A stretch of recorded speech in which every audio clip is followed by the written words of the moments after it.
Hey everybody, welcome to Geekoholics Anonymous, episode 192. I'm your host Rico, here with my co-host Dane Cody.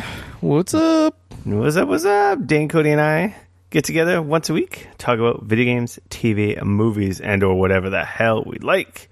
Primarily video games. And then, a little bit of the rest. Usually we start the show with our BS section, getting into some what you've been playing. Then our news and stuff, public service announcements, and free for all. And that's pretty much the outline for those of you who are new, those who have been here before. You know the dealio. House cleaning. Remember to join our Discord server where we hang out and chat on the frequent about all kinds of fun topics. It's usually a good time in there, sharing Blizzard pictures and other nonsense. Easy way to get there. In a browser, type in bit.ly/gap-chat, and that'll get you into the Discord. Definitely do it. It's good times in there, man. We've got a couple new people hopping around in there, so the more the merrier. And that's where you can always find us if we're playing games online. We're in the chat room, like nothing's stopping you from jumping in and saying hi, as some of you have done. Easy way to play games too with us. Discord's rad. If you don't use it, you really should. And yeah, I think that's about it. Dane? Yo. Let's get into this BS section. How about this weather? How's the weather? Sucks. How's that for some BS? God damn it, we got hit by a freaking snowstorm here. Yep, we got about a foot of snow. Yeah, we got like almost 2. Like, well, 8. Yeah. So we got a foot the one night, and then we got a lot more the next day. It pretty much brought everything to a halt. Monday, Tuesday were like write-offs, and there was, yeah. Yeah, I had a snow day yesterday. I made it into work on Monday, but then when we came home, it's like, yeah, it's snowing now, and it didn't give up a whole night, and it's like, I'm just not going to risk it, and took a snow day. Which, like, yay, snow day, but not really. Like, I had to dig out my driveway, like, 4 times. I'm so sore and broken. We had some fun in the snow, but not as much as I would have liked. I did snap on my snowboard and snowboard down the hill, which was pretty hilarious. Nice. So there's a little bit of fun to be had, but not as much as I would have liked. Fair enough. It's pretty at first, and then it's just like, hey, F off, go away. Now you're just annoying. It's nice if you can get it on like a Friday night. Yeah, well, that's and then if it's gone by Sunday or Monday when you have to go back to work, that's perfect. That's what I was hoping was going to happen, was that it was going to come on Friday, but then it didn't come till Sunday. So then it screwed up the start of the week. Not so big of a deal because I've been training all week, so it's kind of nice in that regard that I don't have to work in this crap right now. Right. But yeah, now the roads are clear now, but the side roads are still pretty bad. Oh man, side roads are fucking treacherous around here. Well, like my road is literally 1 lane. Yeah. So the scary part is if someone else comes and you got to pull over, it's like, oh man, you're pulling into the plow pile, which is like 3 feet high. It's like, hopefully I don't get stuck. Yep. There's a couple of cars that are so buried, and I'm just like, oh, poor guys. I helped someone dig out that was stuck in the middle of the road the other day. That was me this morning, trying to get my car out because it had all the snow on it. Yeah, it sucked. I went out there and I had like a 1.5 feet of snow all around and all on, and it was awful. Yeah. Sorry, go ahead. No, this guy didn't have snow tires. He got stuck at my, like, outside of my house. So we just happened to be looking out the window. Is this still snowing? It's like, I see this guy trying to dig out with his bare hands, and he's like not dressed for winter. And I'm just like, eye roll. I'm like, oh man, so comfortable in my pajamas and hoodie. I just go back to playing more vids, or do I go help this jackass? I was like, I went out there with a shovel and helped him out because I just felt bad. It's like, I can help him, and got him out quite quickly, so it wasn't too bad. But it was like, and then someone else went and got stuck like literally 5 minutes later, and it was like, nah, screw it. No, I helped one person out. I helped one person out. I'm not helping other people that you shouldn't be on the road. You're in a lowrider. What are you doing? Like, get out of here. They're just snow plows. The guy's car was like high set. Like, the reason his car got stuck is it was like high centered on snow. Oh, jeez. So it was like on top of the snow, like not touching the ground. Like, oh man. Wow. Yeah. No, I had some shitty news on the weekend, and so I had a few days off, which strange enough coincided with the snow happening. So today was my kind of first day back. And your car was just buried. And I went out this morning. It was just like, holy balls, look at all that snow. I like took a photo of it and sent it to my boss. I'm like, I may or may not be in today. Like, if I could get my car out of this like snowbank. But hey, man, that little car just like once I got the snow off and around it, it just cruised right over the side and off I went. So I'm lucky that I don't need my work truck because I assume right now it's buried at the yard. Oh, geez, yeah. And it's like, well, I don't have to go need it until next week, so I'm hoping there will be no snow on it next week. They're saying we're supposed to get maybe a bit more snow on the weekends. Shut up. Serious. I'm hoping they're wrong, but I don't know. We'll find out. I don't want to take another snow day. I'm done with it. I'm over it. I do and I don't. I love snow days, but it's like when I'm digging out multiple driveways multiple times, and like I am so sore and hurting right now. Like my back, my arms, my hands, like everything hurts because I shoveled like 4 driveways. Like, that sucks. And it was heavy wet snow. Anyway. Yeah, ours was a little bit lighter this time around. It was a little colder here than it was at your guys' place, but yeah, winter, it's fun. Yeah, like we never get it, so it's so unusual. Yeah, I know. Right? Oh, we get it. We usually get the one day. It's like everything gets coated white, and it's nice. And you're like, "Oh, that's nice." And then pretty. It's gone. Everything looks pretty, but there's none on the roads, and then it's gone the next day, and it's like, yeah, that was great. Yeah, thanks. Exactly. Thanks for coming out, winter. I got my like little fill, and then it's over. Yeah, good job. Thanks. When it sticks around for like more than 3 or 4 days, it's like, oh, yeah. How do people deal with this in the rest of the world? Like, this is awful. Yeah. So, to be fair though, if we were gonna have snow all the time, we would also be better prepared for it. Well, that's a large part of it, right? It's like the municipality and the city's like, well, we get it once, we get it maybe heavy every 5 years or something for a couple days. It's like we don't need 20 plows and salting machines and all this nonsense, right? Kind of like I'm like, I don't know if I want winter tires. Winter tires are worth it, dude. I know they're worth it. I know they're worth it, but for like the once every 5 years that it snows, it's like, I mean, a little bit different where you're at, but like where we're at, for you guys, you get a little more than us, I think.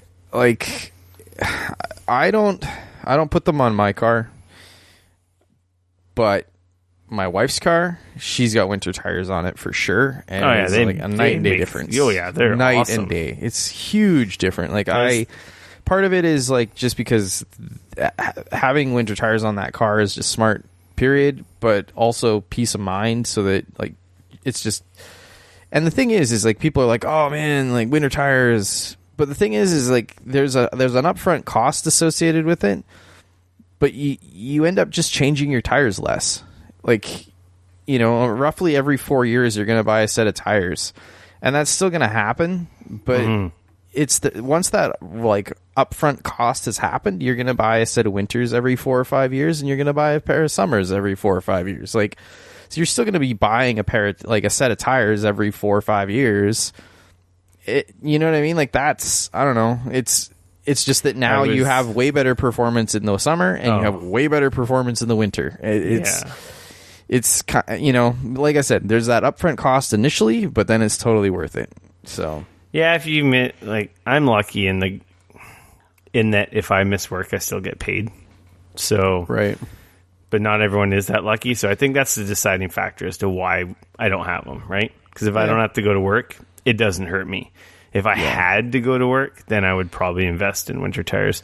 I was talking to the guy next door. He was getting chains put on his vehicle. And actually, the Big O or OK Tire guy was actually delivering the chains, and he was in a little Ford Escape.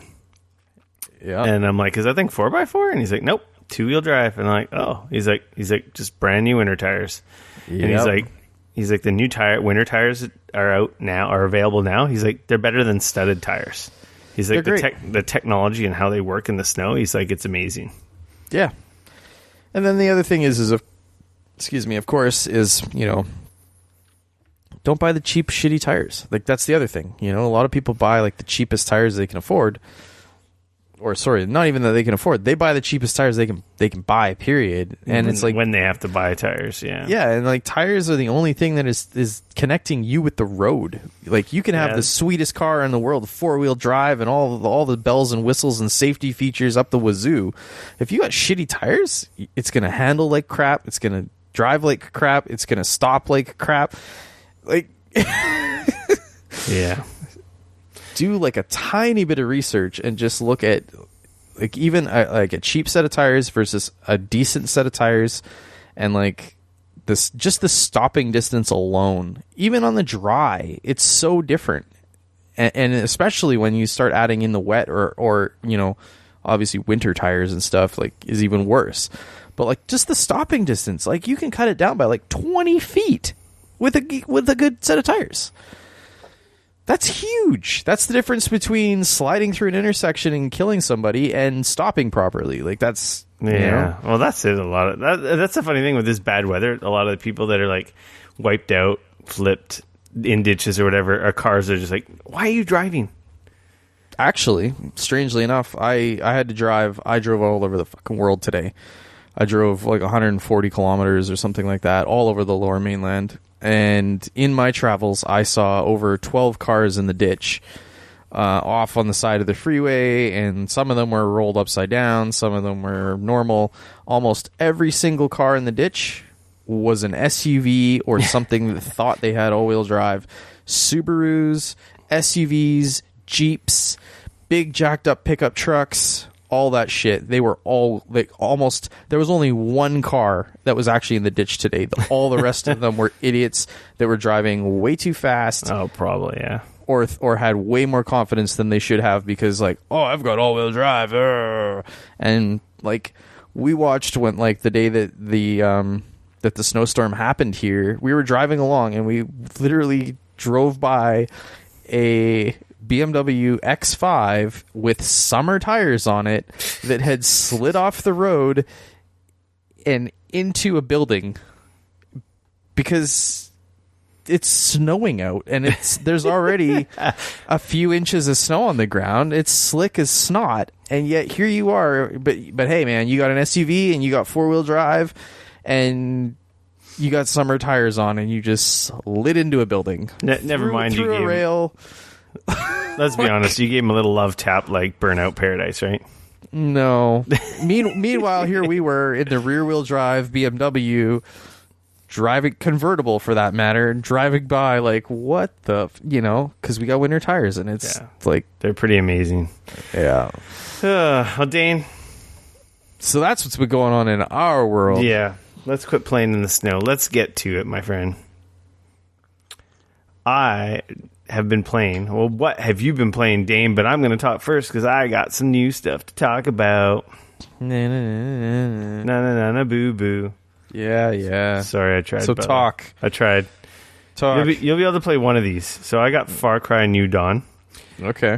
Provided to me by Ubisoft. Doobie-doo soft. And I also got Crackdown 3 as well from Microsoft. So I've had them for, a week or two now? I don't know. No, maybe a week. So on the weekend, I played a decent amount of Crackdown 3. Okay. On Xbox One. Maybe I'll talk about it first, because to be honest, I don't have a lot to say. Wow. Is that good, eh?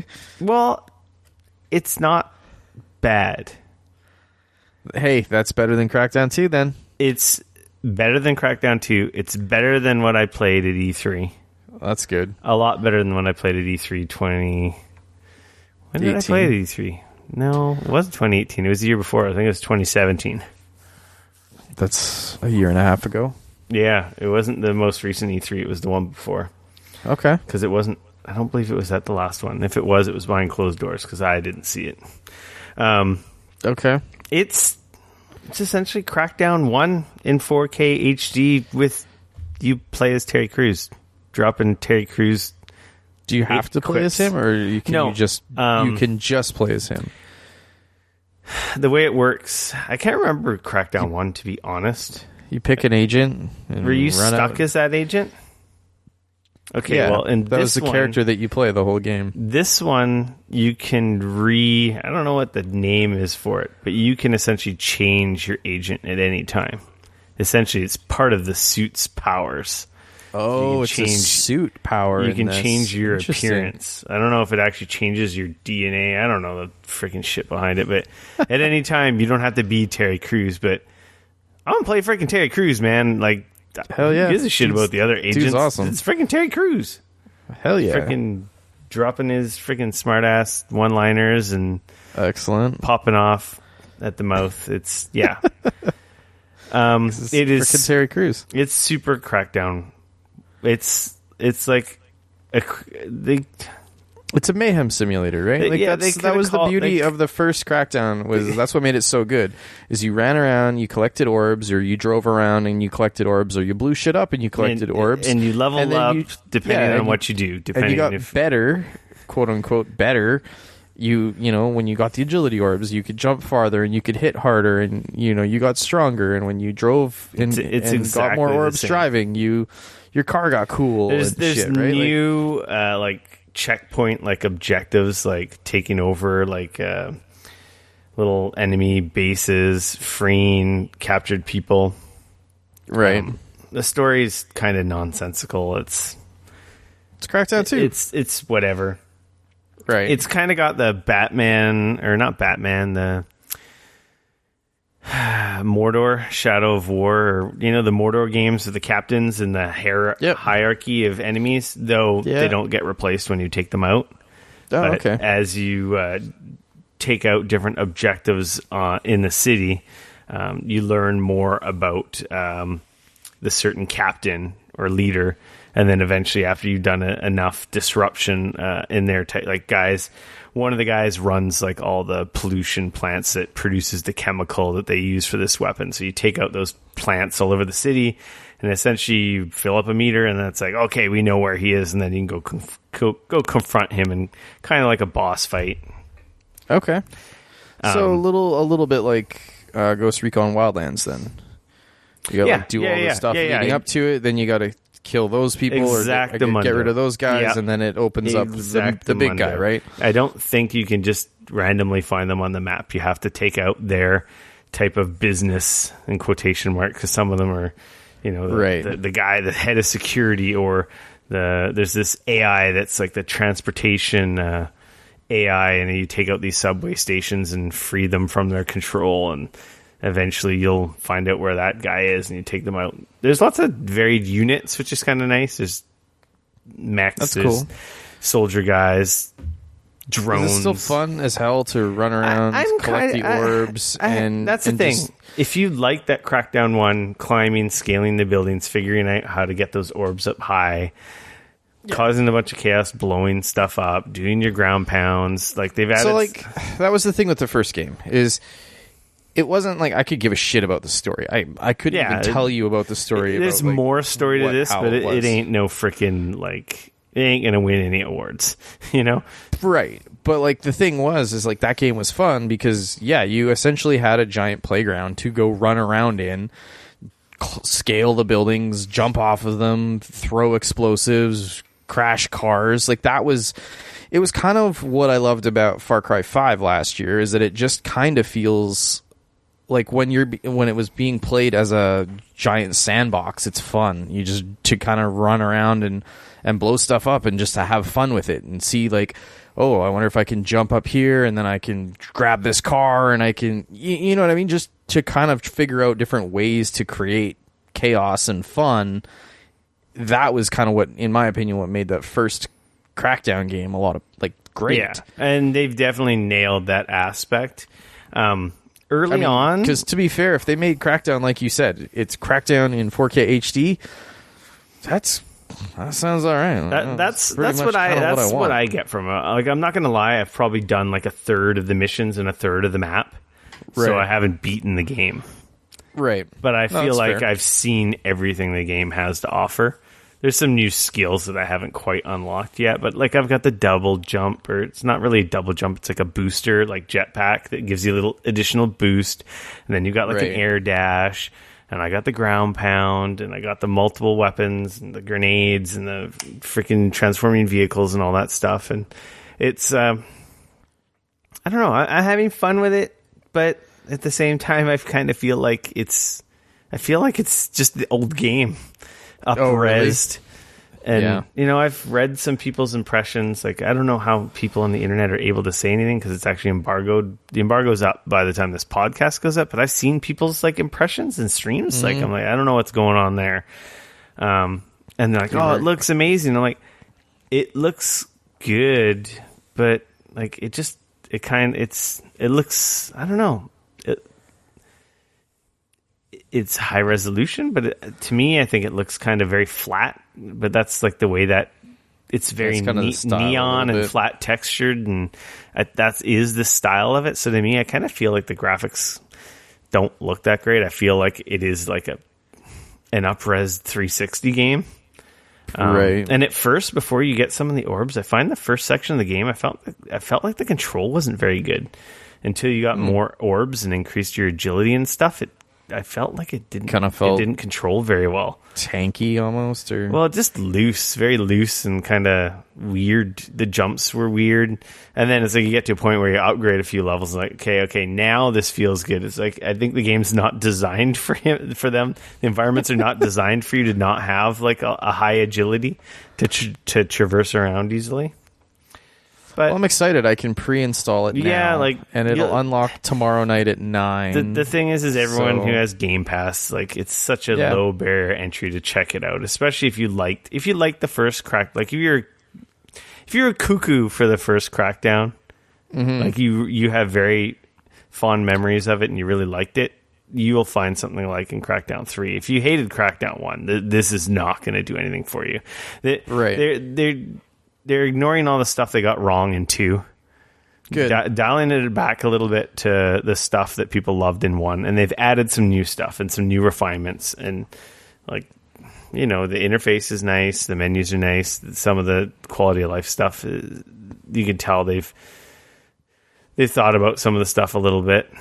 It's, like I said, it's Crackdown in 4K HD with a few new twists. And this, like, the story cutscenes are kind of neat, and the stuff they've added, like, add a little more to it. But, like, let's be honest, it's not. It's no Red Dead or any God of War or Spider-Man in terms of story. It is, like you said, it's a jumping, punching, exploding. It's a chaos simulator. Yeah. Like, it's a giant city that you can run around in, and it is your neon sandbox city to more or less, like, fuck around with as you see fit. Like, that's kind of what the first Crackdown was, and that was what was fun about it. So that's my only complaint, is to me it kind of feels like it's stuck in the past. I feel like they were playing the super safe card by doing that, and I wonder if that's one of those things where at some point you can never win, right? People love Crackdown 1. You change it too much, you're going to get set. It's just like fucking Halo. Halo's stuck where it is because the people who love Halo, if you change too much, they're going to freaking burn your house down, right? So it's the exact same kind of thing. It shouldn't have been Crackdown 3, to be honest. I think they would have got more mileage for the franchise if they just burnt it down and reimagined it and added a lot more stuff to it, because, to be honest, it's so old now. We're so far removed from the first one that I feel like they could have done more, especially with how much open world games have changed. I just feel like some of the stuff is kind of dated, but I was enjoying myself. Like, it's not bad. It's just good. Like, it's a solid 7, maybe an 8. It's on, maybe pushing it 7.5 or 8. Like, if I play it some more, but to me right now, it's just a solid, like, good game. Right. Not amazing, not bad, and definitely it'll probably be higher on the scales if you like the Crackdown 1, right? I mean, I like Crackdown 1 quite a bit. It was fun. I kind of fell off of the loop. I never beat Crackdown 1 or anything. Oh, yeah, I smashed Crackdown 1. I think I might have gotten all the orbs in that game. Oh, wow. Yeah. So, I mean, but like I said, I definitely enjoyed that game, and I definitely have fond memories of it. And it is a Game Pass game, so yeah, as that's somebody the thing, who has being a Game Pass, game for me, and the cool thing is it's a PC game, so I'll Game Pass it on my PC. I should try it on PC. Because then, I mean, I can. I didn't have time to play the Warzone mode, which is the multiplayer mode. Right. I haven't heard too much positive stuff about it. I will try and play it, so maybe I'll have something to say about it next week. But by then, everyone will be able to try it for themselves. So yeah. So I mean, it unlocks at 9 p.m. on the 14th, 9 p.m. Pacific time on the 14th. So essentially, when this goes up, after you tuck in your significant other, you can play some Crackdown 3.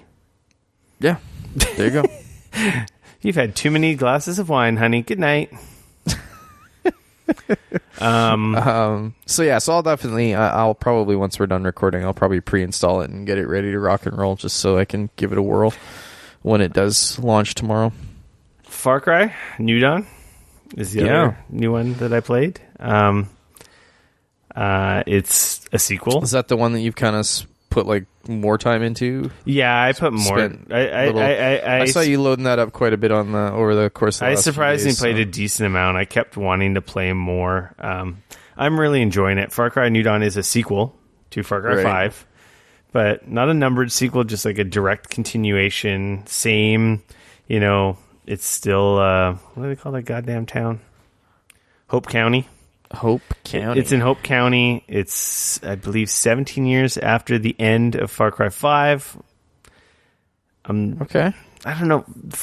Far Cry New Dawn kind of spoils what happens in Far Cry 5, doesn't it? Yes, no? Yeah, I mean, I feel like... It's hard to talk about if you haven't beaten 5 without spoiling 5, what New Dawn's about. Yeah. I guess I can get ignored. We'll just... I mean, this definitely happens like years after, 17 years after. Okay, yeah. So it's there's not, characters from Far Cry 5 in this game. Right. And they play... I mean, I would expect. They play major roles in this. Interesting. The factions are different. The Peggies or New Eden doesn't exist anymore. Right. They've actually kind of turned into something else. All right. There's a new faction called the Highwaymen, which is just basically all the baddies who survived this event that happened in... Actually, at the end of Far Cry 5. At the end of Far Cry 5. All over the U.S., so it wasn't just Hope County. Okay, that's fair. But this new group, they're basically like your... I don't know, they're your bad guys that have all grouped together, and you give them what they want. You're either a problem solver by joining them, or you a problem. Are you a problem? Are you a problem solver? That's what the twins ask you. It's like basically you join them or you die, right? You're either a pain in their ass and they just deal with you then, or you just roll with them. And they're not good. They go around thieving. They don't seem to really. They don't seem like good people. They're not helping each other out, rebuilding. They're just taking and stealing. So they're kind of anarchists. They do what they want. Yeah, they kind of remind me of I don't know, the bad guys in Mad Max Thunder Road or something. I don't know. Right. The twins, you meet them quite early in the game. They're the main villains. Right. I can't remember the names right now. I do like them, I will say. Oh, that's good. The setup is, Hope County, Prosperity is the new city that's arisen after the events of Far Cry 5. And people have this community they've built together. And everything was fine and dandy until the Highwaymen came along. And I believe everything I'm saying is pretty much spelled out in any trailer if you've watched this stuff. And basically, you join them and you're helping them deal with the Highwaymen. A big thing about the game is Prosperity. You level it up. There's different upgrades to the community, like your garage, weapons, explosives, health, all the way when you improve the settlement, you get access to new vehicles, new weapons, new ordnance, new perks, health, more health kits, or your health rejuvenates more, and this and that. So when you build up the city, your character gains new stuff, and as well as you get access to new weapons and vehicles and so forth, or guns for hire that carries over. So a lot of the systems in 5 are here. They've added more kind of like an RPG aspect to it, and then it's got like a weapon level, like an enemy level, like 1, 2, 3, and elite. So interesting. Okay, a level 1 gun is less effective against a level 2 enemy, and so forth. Right. So it's like a shitty gun is not good against like level 3 and an elite enemies. Like, forget it. But the weapon design, like, even portrays like the quality of weapons. Like the level 1 guns literally are like flashlights as scopes, and like, you know, literally like tied together, stapled together weapons. They look really junky, and they get better throughout the levels up until the elite weapon class. I'm into the level 3 weapons right now that do a lot more damage. And, you know, you get silent snipers and different stuff. And it's all about crafting. Right. So, like, a big part of the upgrade is ethanol is the most important currency, and that's for upgrading and unlocking new upgrades for prosperity. And then crafting materials. There's, like, screws and, all kinds of carbon fiber, computer components. You find them around the world, kind of like a Fallout-esque kind of thing. You trade weapon skins and stuff for them, and to build a new gun or a new vehicle takes, you know, so many springs. They don't break or anything, do they? No, they don't break. No. Thank God. But once you unlock them, you can pull them out at any weapon bench. You can find weapons you don't have on enemies, but that doesn't permanently unlock them for you to access at a weapon bench. So if you die, I believe if you die, you would lose them. Because I've gotten weapons I don't have from enemies, but the stuff you craft is usually better. But early on, you'll get some better weapons from them that you didn't have access to. Sweet. Same kind of thing. Outposts, story missions, side missions. Go help these people. They join you in prosperity. It unlocks new stuff for your base. Right. Because, like, this is more or less the same map. It is the same map, but it's same but different. Like, because like they've made some the event that happened has changed the landscape. Right. But it's like you go to places and it's like, man, this is damn familiar. And also, you know, I played the game Far Cry 5, almost a year ago now. Yeah. Like, oh man, and it's like, I know where I am. Oh man, this is a little bit different. And right, okay. A little bit of deja vu sometimes. Yeah, a lot of deja vu, but it's like, it's more than just a coat of paint. Like, it's kind of cool. To be honest, the entire time I was playing this game, I'm like, man, this is really cool. Like, and they kind of did it with Far Cry Blood Dragon. I believe that was some reused. I can't remember if that was a whole new Blood Dragon area. was they reused a ton of assets, but it was like a completely different. Yeah, thing. But it was much smaller, right? Yeah. Whereas this is the whole same area, but they've kind of like repurposed it and recycled it, which is, I think it's really cool. It's almost like remixed.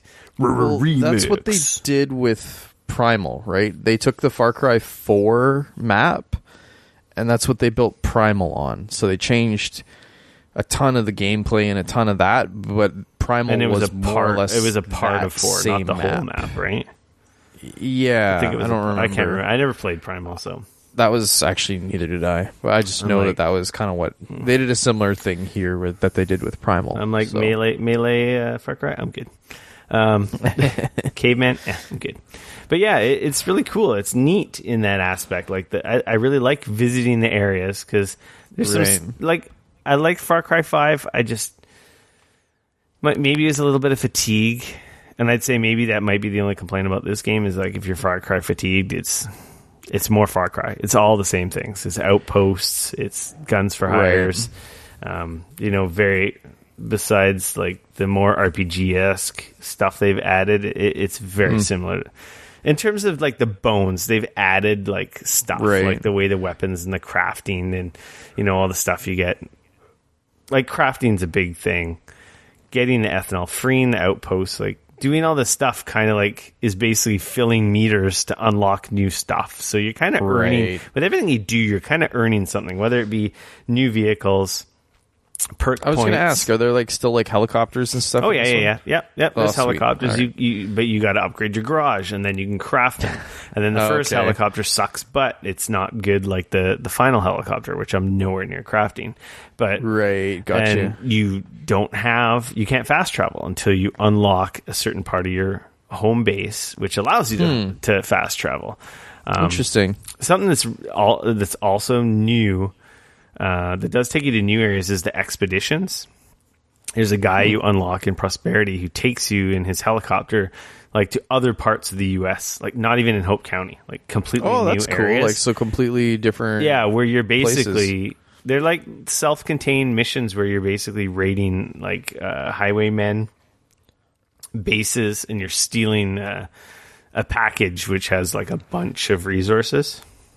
Gotcha. But you got to sneak your way in. And then you take it, but as soon as you take it, it has a GPS tracker on it, and then they throw everything at you to stop you, and you have to escape to a certain part where a buddy comes back and picks you up in the helicopter.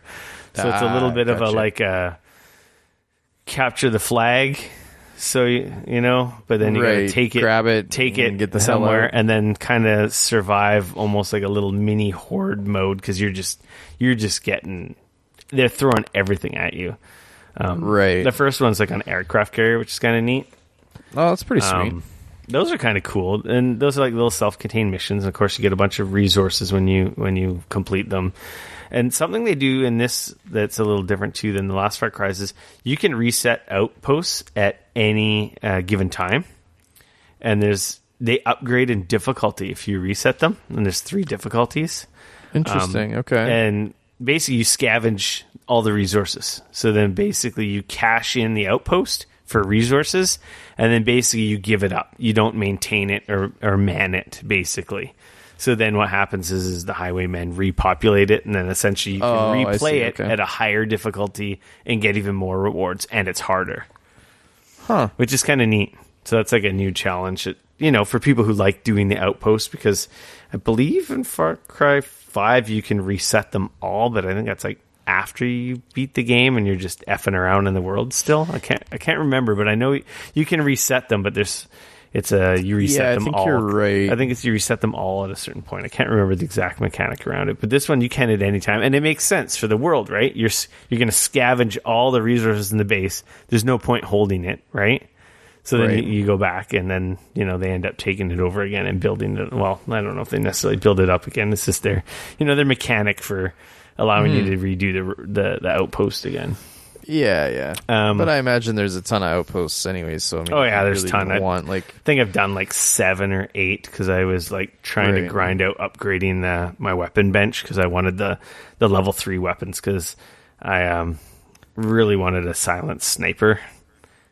Because I didn't have a silent sniper, and it's like, I can't snipe. And my favorite thing in Far Cry is to like tag all the enemies from far and just like pick them off, like pew pew pew pew, and then go in and do a bunch of like melee takedowns. I love doing the chain takedowns. Is one of my favorite things to do. It's very colorful. I like the look, to be honest. Yeah, it's really pretty cool. Actually, and to be honest, it's like I said, it's very Mad Maxy, like the vehicles, like the one vehicle I've unlocked, I actually unlocked it. You know how they always have those Uplay rewards? So if you beat Far Cry 5, there's a couple rewards that you get. You get a really good shotgun. Sweet. Immediately if you unlock it in Uplay, and that's free if you beat Far Cry 5. It's a double-barreled shotgun. But it's like you can have it as a primary, so you can use it in vehicles. And it's really powerful early on. So it's like you just shoot guys in the head and they're dead. So it's kind of worth doing. Oh yeah, it's worth unlocking. Yeah, because it's way better than the crappy pistol. Because the pistols don't get good until at least level 3. I'm not a huge fan of the early pistols. Right. Okay. And then you also get a vehicle that you can unlock through Uplay. I don't know. I think you just use Uplay points, and I have like hundreds of them.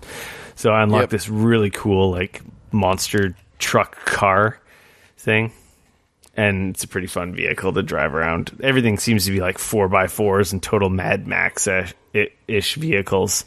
I can't help but wonder if this coming out this year alongside Rage 2 later on in the year Yeah, they're very different. I wonder if games. this is going to take some of Rage 2's thunder a little bit. I don't think so. Just from the other thing about this game, I guess, because the way it was developed, I guess simultaneously with Far Cry 5, I would assume, is that this is a lower price game. So it's like I think it's $50 Canadian, $40 American.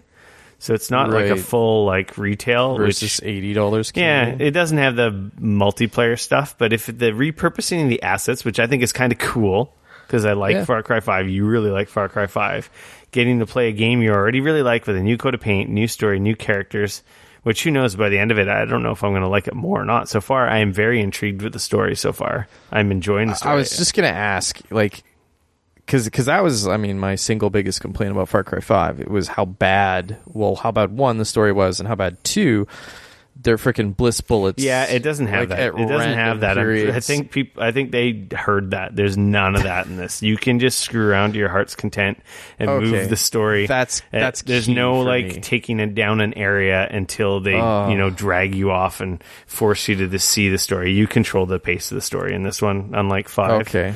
Which you did kind of in 5, but that's you'd be in the middle of an outpost and it's like, I filled the bar for this area, and it's exactly like now it's like I got shot by a bliss bullet. The artificial like boss confrontation, right? Forced in my face. It doesn't even have to be a boss. Sometimes you could just be flying a helicopter off in the middle of nowhere, and apparently they don't have shot you with a bliss bullet. A lot of people didn't like that, so I love because it was bad. I love the music, man. Holy crap. Oh, that's good. I don't know why it's all like super hardcore, like grungy rap music, and I freaking love it. I don't know why. It's a bunch. Some of it I've heard before, and some of it I've never heard. Like, they got like some Yellow Wolf, and like really, they're not obscure, but they're not super mainstream like rappers. But they're really freaking good. And in the context of this world and the vehicles. Right, it really just like it's works. really awesome. They got some, Run the Jewels. There's some, I believe there's a Cypress Hill song in there, in there. I've heard of Cypress Hill. I was going to say, so far you're not naming anybody I've ever even heard of before. I'm loving the music. I got to find the freaking soundtrack to it. But I also like, dirty hip hop with lots of swears and, gangster crap. Yeah, I'm really enjoying it. To be honest, wasn't it just a few months ago when they unveiled this? I'm like, I even said out loud, I'm like, I don't give a shit. Like, I don't care. And then here I am playing it, and I'm like, this is pretty freaking good, actually. I'm almost better than Far Cry 5. It's different. Yeah. I haven't beaten it. So I'm like a third of the way. The story might go. I'm a third of the way. Well, I don't think the story can really affect it too much. It's neither here nor there. It's better or it's not. It's got stupid RPG elements and upgrading shit, and that stupid bars and upgrading shit and unlocking really stuff and crafting. That I don't know that. It's that dopamine loop. Yeah, that just gets in your brain. That stuff just like little shot. That stuff just works for me. And see that bar? It went up, man. Those numbers got bigger. Oh, it's got to be good. It's got to be good. Yeah, no, I'm quite impressed. That's awesome. Really, that's good to hear. I mean, it looks really cool. It's a good solid 8 or 9. Awesome. I know I give it 2 numbers, but it's like right now it's an 8. It could potentially go up depending how things go from here. It's a solid Far Cry entry. Right. If you liked 5, you'll definitely. If you liked any of the Far Cries, you'll like this one. Especially if you enjoy crafting and unlocking stuff like that. Okay. Yeah. I think that's what kind of was missing in 5. I think in 5 it was just like, you just got money and you bought the guns, and I got all the guns. I didn't earn the guns; I just bought them.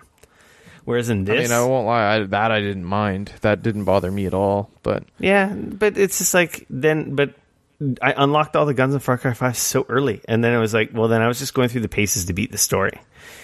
Whereas in this, it's like I'm like, okay, I'm going to do this, and then I'm going to unlock that, and then I'm earning everything. It just the payoff for the gameplay loop just seems to now that I'm saying it out loud, it's like, yeah, and I think it kind of is a little bit better than Far Cry 5.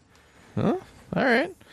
But I mean, like I said, I'm a sucker for I felt like the shit. gameplay loop in Far Cry 5 was fantastic. It was the story and that stuff in Far Cry 5 for me was terrible. So That was where it fell apart. Yeah, I really liked Joseph Seed. I'm really intrigued to see where this one goes. No, that's fair. I'm really enjoying it. Like I said, it's a solid 8, maybe even a 9 by the time I'm done with it. And being less expensive, like I'm all for devs doing this. To be honest, I'd rather them do this with a lower priced entry, repurpose some of the assets of an awesome game, right? Instead of doing like every year, because then the next game is going to be actually really different and like the real sizable upgrade, as opposed to the exact same thing burning us out. Like I don't know. I think it's a neat way to dev and repurpose and use all these assets.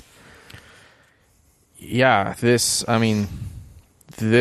Friday, man, is going to be kind of a bloodbath for games. I mean, we've got Crackdown 3 coming out, Far Cry New Dawn coming out, Anthem. If you're if you're in the early, I think it's only on PC. Yeah, no, if you're on... Can you buy the super duper edition on console, I guess? So if you're an EA Access member on Xbox... If you're an EA Access member on Xbox, you can play the first 10 hours before the 22nd when the game launches. But if you're a premium member on PC... You can play the whole you get the whole super duper version of the game a week early. Exactly. So that also comes out on the 15th. And those are 3 huge games right there. So technically it's kind of out on PC and a big sampler for the console. Yeah. On Friday. Yeah. I will be... for Xbox. For Xbox, for PlayStation, you got to wait till the 22nd because they don't have an Ultimate Edition that's maybe a couple They don't have early? an EA Access or something. One of the super expensive ones. Maybe I think one of the $100 ones you get a couple days early. Maybe. They had a spreadsheet. They did. It was kind of ridiculous. I'll be getting the premiere on PC, so I'll be playing it this weekend. So I'll have a lot to say next week about it. Same. I will be picking it up this week. The Division 2 beta also came out last week. I think a lot of people got hands on that. I played a whole bunch of that. I played very little of it, to be honest, because it was a section of what I played at E3, and I'm like, okay, I'm good. I'm like, I know I'm going to buy this game. Especially also having New Dawn and Crackdown 3, it was very hard for me to play a beta when I had full games that I needed to play. Yeah, and from what I played from the Division 2, I know I already I'm sold. They got my money already. Yeah, I'm getting it. It is for all intents and purposes literally in the bank for me. So you got it with your video card. So yep, exactly. So did you beat the beta or no? So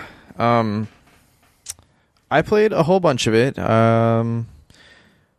Jumped in, did the first few story missions and stuff. Ran around the world, got a really good feel for the game.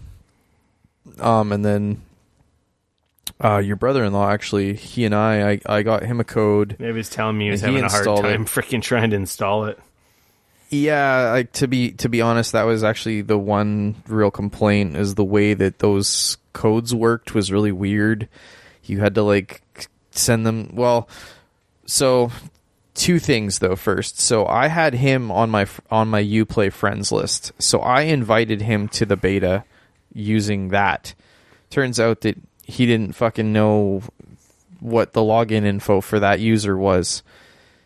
And he had another Uplay user. So I sent him an invite to the wrong user, essentially. And once I sent him an invite to, via a code that he was able to redeem. Anyways, long story short, it was long and stupid. He did manage to get in. He installed it. So he and I actually played through, the first major story mission, the big... hotel or whatever, where you rescue there was the girl, and you go in there and rescue the girl. So I played that initially myself, and then I ran around, did some side missions, and played some of the other stuff. And then when he jumped on, he kind of did the first little bit, and then I met up with him, and him and I did that again together.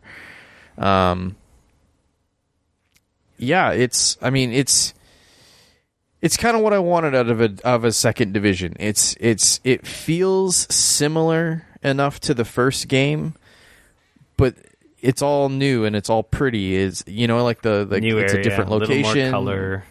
Yeah, you know what I mean. Like it's kind of. I feel like just from the change of scenery enough, it kind of did what I wanted it to, and it seems like they've made some smart tweaks to the gameplay. So far, what I've played, I'm really interested. Like it feels good. It seems like it's a little smoother than the first game is. Like, just I don't know, like the moving from cover to car, like from cover to not being in cover and things like that. Like it just feels a little more fluid, which I appreciate.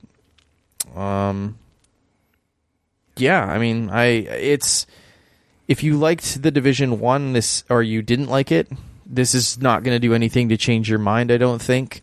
I mean, obviously we will see kind of how the end game on this goes. They've already said there's now going to be 3 dark zones, and they're going to be spread kind of around the edges of the map. So like they're doing smart different things in that regard. I'm really curious kind of like how the story is going to go, like because that first game it was like you were at ground zero of an event that had happened and was kind of Dollar flu. Yeah, and it was kind of still happening in a weird way, like it was, but you got the feeling that it, like there was like talk and there was chatter on the radio and stuff like that, like that it was kind of, it was spreading, but it hadn't gotten too far, if that makes sense. Like you were in New York, which is kind of where it happened, and you learn as you play the first game kind of why it happens and like how it happened and that kind of stuff, and you're getting a little bit of background on that. But then like as you play, you're learning more and more, and so this game happens much later. Like this is like a year or two, my understanding of like after the events in that first game. Like there's like some serious time has happened, and like instead of kind of being a city under quarantine like in that first game, like this is kind of a huge event that like looks to have changed the entire I don't know about world, but I can definitely say the United States as a country and stuff. You know what I mean? It is like, more than just New York, that's for certain. Yeah, but like I said, in that first game, you were seeing that, but it was like you hear a little bit about like chatter and stuff. But I guess like in this, you're really realizing sort of the larger scale. Yeah, and like what happened and like how it happened, and like it just it's really interesting. So like all of that I really liked. I liked what I played. Like I said, I was just like, I don't need to play more. I don't need to play more of it. I'm already sold on it. I enjoyed what I played at E3. So that's well, and that's the other thing is like this was the quote unquote closed beta. And there's an open beta that's going to be happening, I believe, next weekend. No. The March 1st weekend. 2 weeks from now. Sorry, 2 weeks from now. Which I'm assuming is probably going to be the same beta, just open to everybody. I assume it is. Maybe with maybe a mission or 2 more or something. Yeah. They kind of that was the other thing. Is like the same thing with the last. So that's the thing, is like with the first division, division. I had played that first area so many times by the time the full game came out, that I was almost kind of burnt out of that first 5 or 6 hours worth of that game. So I'm trying not to do a similar thing this time around. I will probably jump in the open beta just to play with like friends and stuff again. But I mean, I already know that this is a game that I've already got. I might play the open beta because I won't have anything. I was also playing it on PC. That was the other curious thing. I was curious, like, how's it going to run? I played it on. That's what I played it on E3. On PC, and it seemed to run a hell of a lot better than the first one did. It runs really well on my PC. I was worried. I'm like, oh, maybe this is going to be starting to stress my system. Like, nope. I'm like, my frame rate was awesome. It played really well. Yeah, no, I was pretty impressed.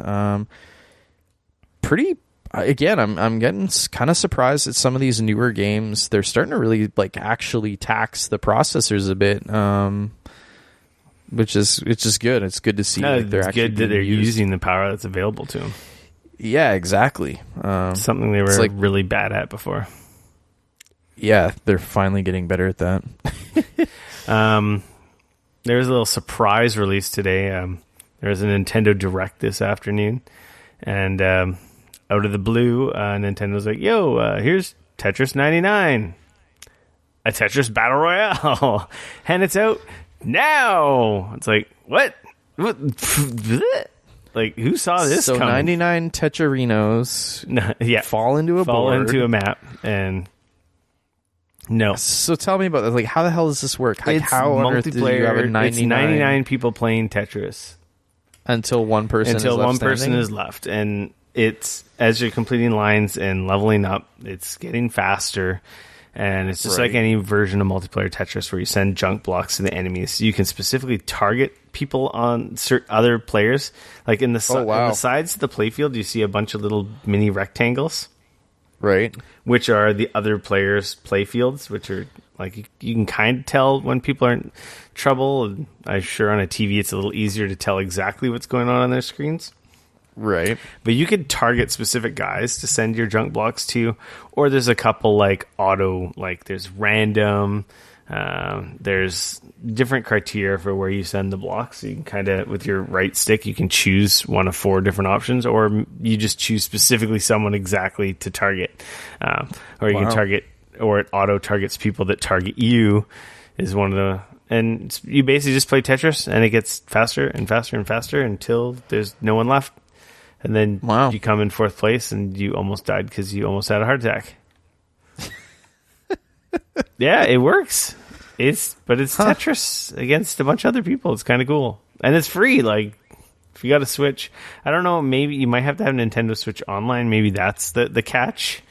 Interesting. I think maybe that's what it is. You do have to have the Switch Online, I believe, maybe. Yeah, you have to because it's a multiplayer game. So I think that's where the free part is. I think it's just a value add. The game is free, but if you want to actually be able to play it. Yeah, I didn't watch. I watched the Direct in a browser minimized because I was in training, so I couldn't exactly hear it. So I was kind of I haven't watched it yet myself. So I didn't get to hear the audio. So as far as I know, it's just like, here it is and it's free. Maybe there was some other stuff to it. Yeah, it's cool.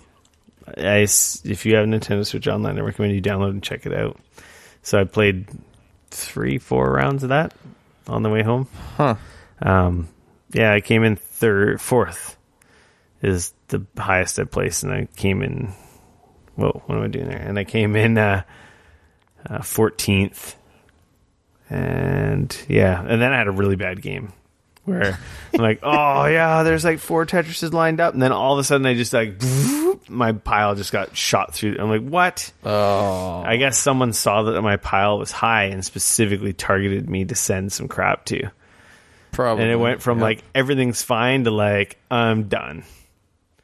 So I think once you get a little better or grip of targeting enemies with the other stick while still managing your play field, which is definitely probably easier to do in the earlier stages of the game. You know, it's just your Tetris. You got this, nothing really different. It's just straight up Tetris. There's no weird like effect blocks or like power ups or anything. It's just the classic hold a single block and complete lines to send junk to people. And as you complete lines, you can like minimize the amount of shit that people are selling you, because it kind of builds up and it gives you a warning showing you that people are targeting you and that some blocks are coming. And if you complete a bunch of lines, you can kind of negate that from happening too. Right. So, that's kind of interesting. It is cool. It's still not enough for me to pay for Nintendo Switch Online. And then, speaking of Battle Royales, I played some Apex Legends on the weekend.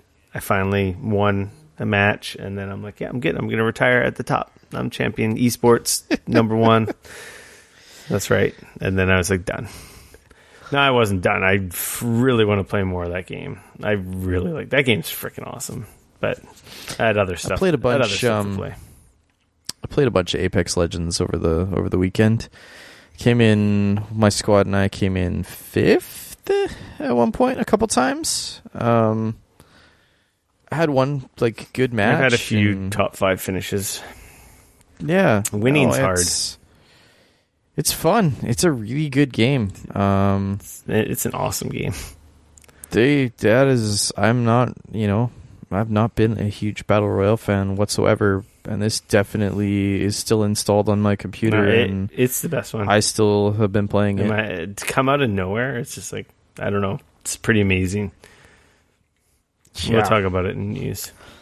We will. I like I said, got some bad news on the weekend, and spent like a few days just kind of, I don't know, there's some games that I find like when you're in a place in your head and stuff, that there's just some games that work really well for, I don't know, not necessarily like, they're kind of therapeutic, if you will.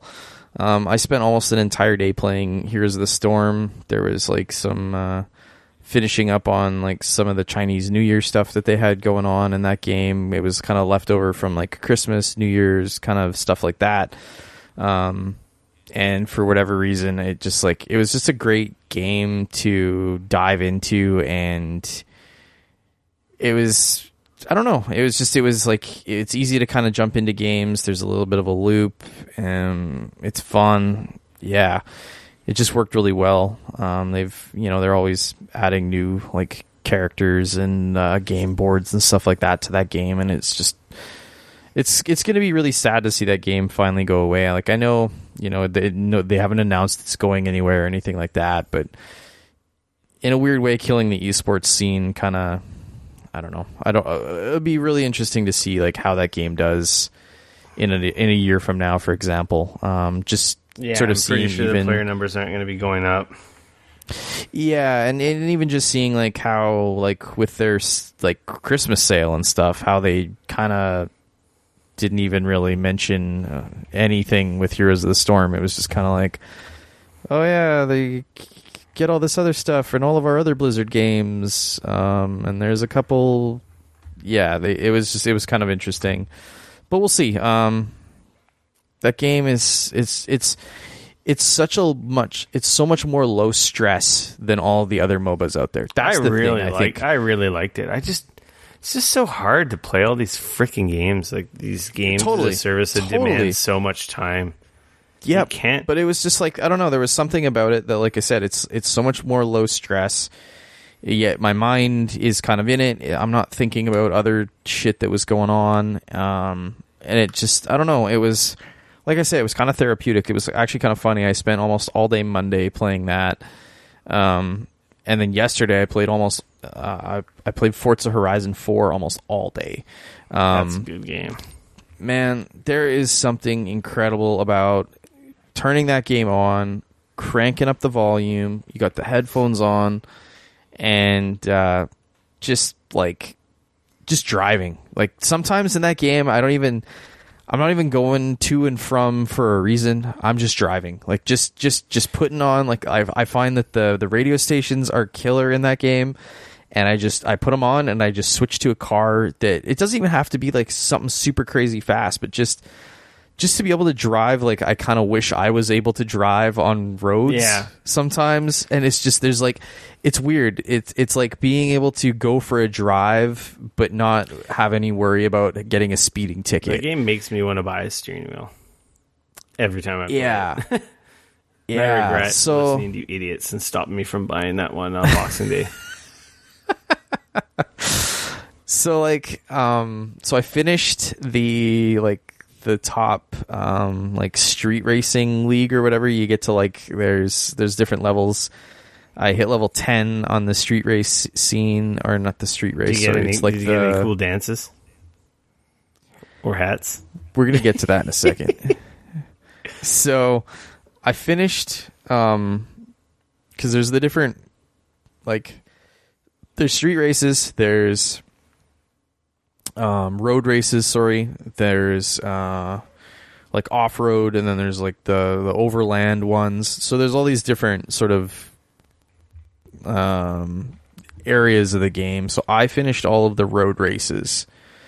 I shouldn't say finished all of them because there's a ton more that I could play, but there's like, as the more that you play of them and the more races that you do and you win, the more you level up, and then you hit level 10, and then after that there's like there's like a really big race that you do, and it's like a really long big race, and if you win that, then that's kind of like you're the champion of like the road races. So I beat the road races. I'm like level 6 or 7 on the off-road ones, like the dirt track ones. So I played a bunch of those. I bought a really sweet house. It's on a beach. Bought a house. Yeah, cost me like $500,000. It's pretty rad. That gets me pretty much nothing, but it's cool anyways. One of the houses apparently somewhere you buy that unlocks like free fast traveling. Yeah, that house is $10 million. No problem. Chump change. Yeah, no, I think that's the one. You're right. There are a couple houses that they do give you a small, like there's a couple of them that have a small tangible bonus. Like it'll unlock some stuff, and like some of the bigger ones you get some cool stuff, like you said, like it unlocks fast travel for free, because right now the only place I think I can fast travel is for Horizon Fest, and it costs me money when I do it. That said, like I don't really care because I'm in there to drive anyway, so I just drive everywhere. I've got 8 out of, I think I counted a possible 15 of the barn finds. So I've found most of the barn finds now, which is pretty cool. Or like a little over half, I guess I should say, which is pretty sweet. But yeah, man, that game just like it looks so good and it runs so good. Like even my wife came in yesterday and she was just like, "Damn, what are you playing? That looks amazing." So yeah, like, man, if you've got the PC to run it and stuff, that game just looks unreal when it's all cranked up. Like everything is to the max, and it just looks so good. But yeah, that said, it's what a therapeutic game, man. You just like put your headphones on and just drive. Like, oh, so good. I really love like it. the Horizon games. They're some of my favorite driving games. So Probably my favorite driving series, actually. Yeah. Yeah, there was like I like Gran Turismo, but it's just Forza's just so easy to get into, and it's just fun roaming around. There's a part of me that feels like Gran Turismo's kind of gone so far up its own ass at this point that it's like you like read my mind. You like I was thinking what you were saying. Like, don't get me wrong, I love Gran Turismo. Gran Turismo is awesome. It's a fucking simulator, though. But yeah, and like for me, like that can be amazing, but sometimes it's not what you want. No, either. you just want to play a fucking video game. Yeah, and I mean, like the new Gran Turismo Sport, like it's cool to see what they're doing with it because it's turned into more of an esport than it is anything. That being said, a little bit of a side tangent here. So every year they do a race. It's called the Race of Champions, and they take drivers from every different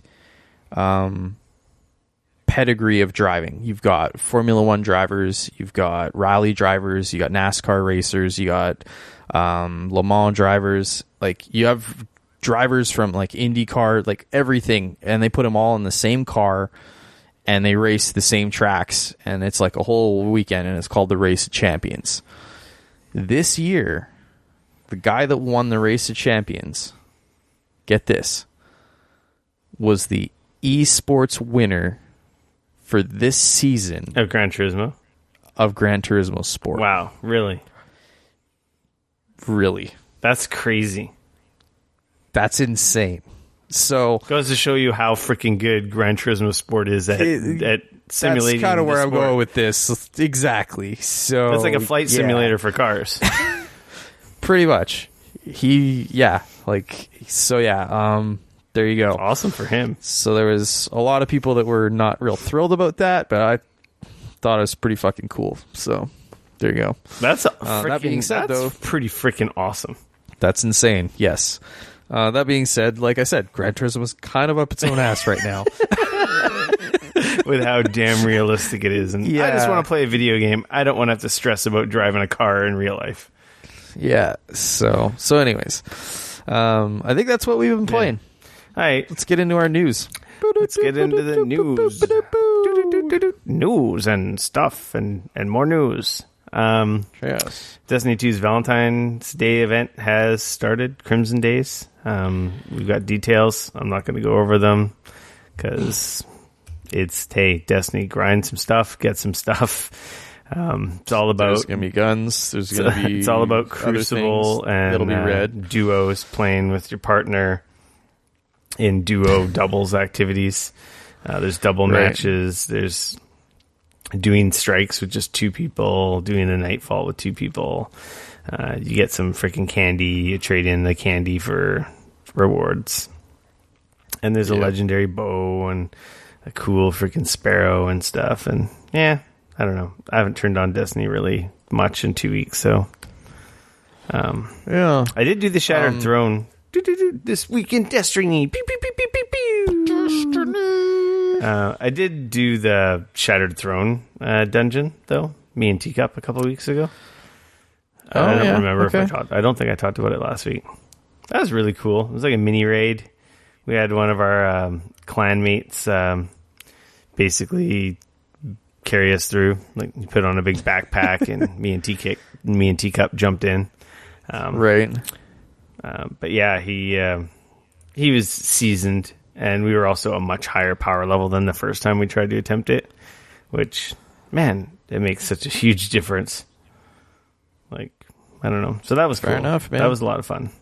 But we had to do it again to unlock a weapon. So there you go. Yeah, fun stuff. That's the Destiny way. That's what that is. Moving along. Apex Legends smashes the 25 million player mark and is... Dude, it's like 72 hours after launch, and here you go, 25 million players. It's unique players. That's crazy. This story is a couple days old now. Yeah. They're probably at 35 million at this point. They've topped 2 million concurrents. They've topped Fortnite on Twitch consistently now. So for the last week, Apex Legends has averaged 254,000 viewers on Twitch. They even topped the most... beating League of Legends at 140,000 and Fortnite at 109,000. Yeah, it makes sense. It makes sense, pretty right? wild. Like, yeah, PUBG was out for a bit. Fortnite came and ate their lunch. Fortnite's getting a little long in the teeth. People love it or hate it. I think Fortnite is still on the rise as far as player base goes. Mm-hmm. It's free. It's cartoony. Kids are into it. Yeah, exactly. And I think that's not going to go away anytime soon. But that being said, at the same time, this does everything. Like, this does so many of the things that I like about Fortnite, minus all the building. Well, that's it. Shit. The building, like, Fortnite is great and all, but the building adds an aspect. The building is the weakest part of the game that I'm not interested in. The building adds an aspect to it that takes it away from just being good at shooting people. It's not about, I'm better with this gun than you. It's like, oh, I'm better at hiding and, like, throwing up a bunch of crap and then, like, jumping on your head and shooting you in the cheapest manner possible because I'm going to close range you with a shotgun every fucking time from above. Or a rocket launcher. Yeah. That's every time in Fortnite. Like, it's get the high ground, building crap, and then, like, some cheap assholey jump around shootout fest. It's just like a bunch of frogs hopping around. It's just ridiculous. It's every time. Every fucking time. Yeah.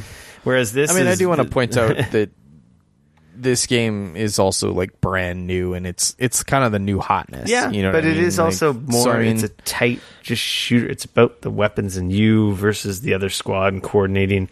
Or even in the one-on-one, it's more like, hey, we're shooting each other like a normal shooter, and you're not going to pull some bullshit and be like 10 stories in the sky all of a sudden, and I can't attack you, and, like, I don't know.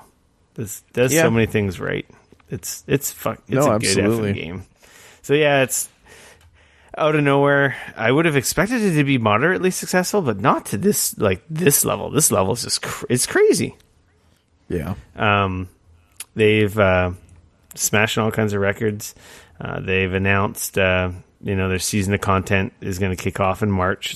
It's almost kind of like a soft launch, though it's like blown up, and then like the real proper content is coming. So like in March, They're going to have a battle pass, I assume, similar to Fortnite and other games. $10 gives you the ability when you hit so many levels, you're gonna get loot just for basically playing the game. That's basically what the battle pass is in Fortnite. You buy it, and then for playing it and doing challenges, you get more stuff than just the loot box every level. There's gonna be new legends, new hero characters, new weapons, new loot, and they've highlighted that, and that's like March, June, September, and then December. So they got content lined up. Also, this week there's going to be limited time Valentine's Day themed loot. I haven't played it for a couple days, so I don't know if any of that. I imagine that stuff's going to be in there now. But yeah, that's a dope game, man. It's free. The price is right. If you're going to play any battle royale game, that's the one I recommend playing. I just want to play it with some teammates. I'm kind of sick of randos. Like I do, it's never like, it's always one or the other. I do really well, or I do really freaking bad. There's no in between. Because like, you either get guys who don't communicate and just run off, and it's like, well, you guys go die, and then I'm just going to scrounge around, learn the map, and just like see how far I can get by myself. Which is not bad for getting a hang. Because, these games, it's two things. It's the randomness of whether you get a dope gun, and it's map familiarity, right? Knowing the map. Oh yeah, for sure. That's every multiplayer game is like, the nooks and crannies in the map, and that's being able to get the drop on the other guy because you know kind of where they're going much and better. So it's not bad in that regard when guys run off and die early. It's like, whatever, then I just take this time to explore around, figure out, oh, this is a cool area. Oh, I didn't know this was here. And the one thing that sucks is when that happens is usually it's really hard to win a 3-on-1. Like, forget about it, right? Like, it's so hard. That's kind of like why it really is. They've alluded to apparently a duos and the solo mode coming, which is I prefer to play solo. Like, if I don't have a squad of people I'm talking to on Discord, I don't want to play with them. Because like, they have great communication tools in this game, which is awesome, which sets it apart from all the others. So good. But those tools are even more powerful in a group of people that you're also actively talking to. And you have your strats and you're used to playing with. Like stupid guys running off on their own, provoking. There's 3 guys. Why would you shoot and give our position away when we're not ready? I don't even have a fucking gun yet, you numbskulls. Yeah, that actually, I definitely got bit by that. Like the other...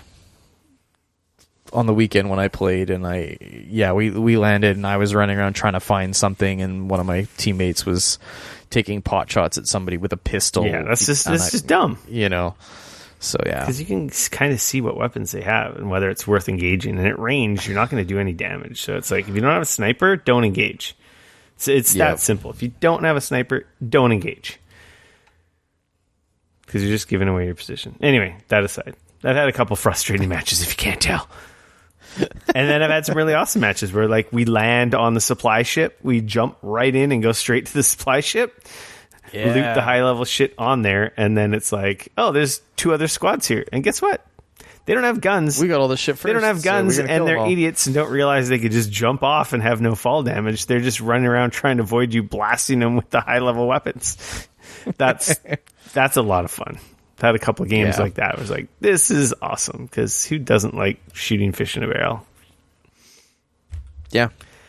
No, that's... anyway. Go play it. Yeah, it's great. Do it. And it's on all the consoles. I did play it on Xbox. I can't remember if I talked about that on the last podcast. I don't think so. Man, I sucked at the console version. I'm really bad. Really bad with a controller. It plays well, but oh my god, I suck. And I'm like, you know what? I'm even worse than on PC. You know what? I'm just going to get better. Yeah, I'm not going to bother. Even though if I could plug in a keyboard and a mouse on Xbox, that might be a different story. I should try that.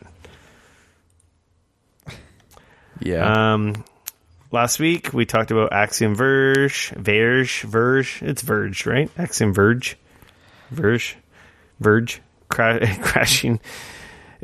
It's the free game on the Epic Store. Apparently, the first day it came out, it would crash. It was missing files.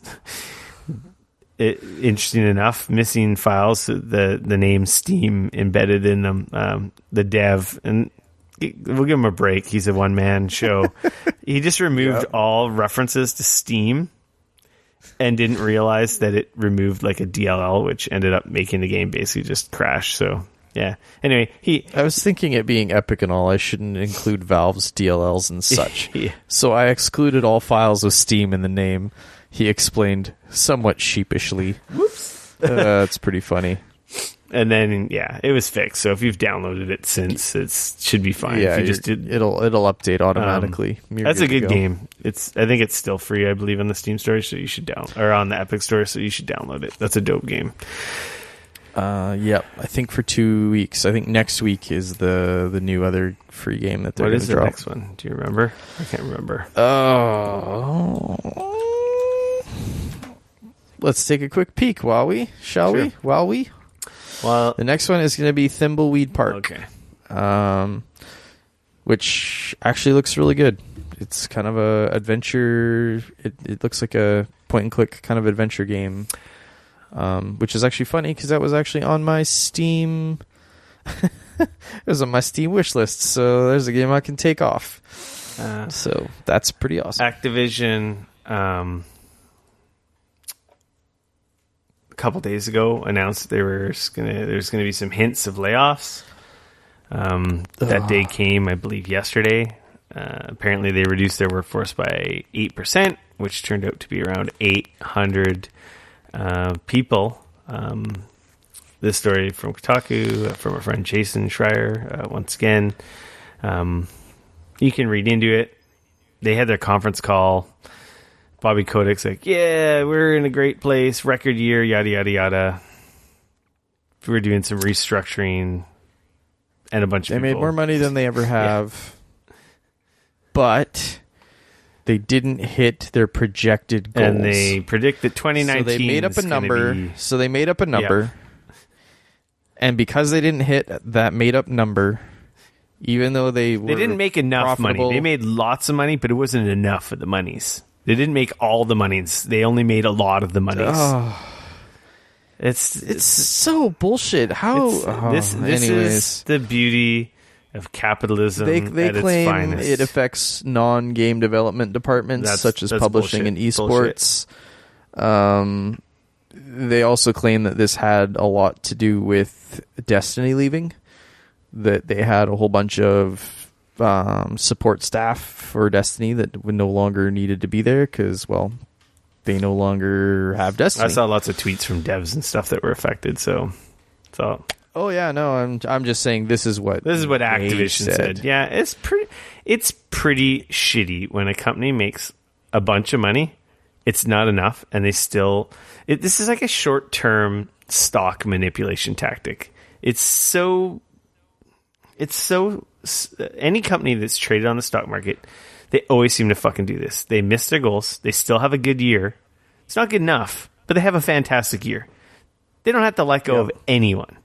But like quick way to reduce your bottom line is you get rid of a bunch of people. You don't get rid of the CEOs and the executives, which are fucking absolutely useless. Just wait, Dane. Just wait. Don't say. Just wait. I'm gonna go off here for a second. They don't get rid of the most expensive, useless fuckers in the company that all these companies could run without. You could assassinate. Sorry for my violent language. You can remove every executive body of every company and they would still fucking function because those guys, they do fancy schmancy deals and have big meetings with lawyers and all this nonsense, but none of them are boots to the grounds and all the companies could still run without any of those people because they don't make anything or produce any of the product that these companies actually make the money from. So it's just so infuriating that you have these I understand it's a very stressful job. They work very long hours. They're very educated people. They've worked their butts off to get there. But at the same time, when is enough is enough. This can't go on forever. It's not just this is a very sore spot for me because it's not video games. It's all industries. Every facet of publicly traded companies, this disgusting behavior goes on over and over again. It's the car industry, you name it. You pick an industry, the exact same shit's going on. Super rich executives, golden parachutes, doesn't matter whether the company's doing good or bad, assholes at the top making tons of money, and hundreds of people losing their jobs. Their homes, they're not everyone lands on their feet. There's a lot of fallout and bad shit happens to people, and I'm getting so sick and tired of it. This drives me nuts. Like, it's really shitty because they could have just kept all those people, reduced executives, because after I make $2 million a year, I've been making $2 million a year for decades, let alone some of these execs have been making tens of millions a year for decades. When is enough is enough? Like, you can't even spend all that you get to a point where you can't even spend all that freaking money. It's just stupid. You have everything in life, and it's just gross. Like, companies should have some, like, just, you know how everyone, we're all green, we're all environment, we're all this, we all care about our people and this and that. It's like, you know what? Draw some rules and have more responsible, like, executive pay scales so that you can pay the people who do the work. Like, keep your people happy, keep people employed. Like, it's just stupid and gross. I don't know. I hate publicly traded. I work for one. Like, most of us do. Like, it's hard not to. Like, if you're in a big giant company with lots of benefits and good decent pay, most likely you work for a company that's on the stock market, and stuff drives me nuts. Sorry, I went off on a tangent there. My biggest complaint is that instead of so, like, here's the thing. And so, like, those 800 people, how many millions of dollars would it probably have cost them to keep those people around? I did the math. It was about, and this is low scale because most of these people make more than $50,000 a year because they are talented people. Mm-hmm. I figured it $50,000 a year, which is low. They probably realistically make 70, 80, 90, or maybe even more. It was $40 million. So that's like, that doesn't even seem like that. So maybe, okay, let's. But like my thing is like, so maybe you fire nobody, and you keep the profits. But if you want to, you know, my whole thing here is if. So you've got the Blizzard president, you've got Bobby Kotick from Activision, you got all these people at the top making $18 million, $20 million salaries. Yeah, not including like stock bonuses and all other kinds of crazy bonuses they get. Right. I'm just talking about pure salary bullshit. So what frustrates me about this case is that the people that actually are affected by this are the people that they're firing. So if you want the stock to go better or whatever, shouldn't you be like giving the people that technically run the show the slap on the wrist?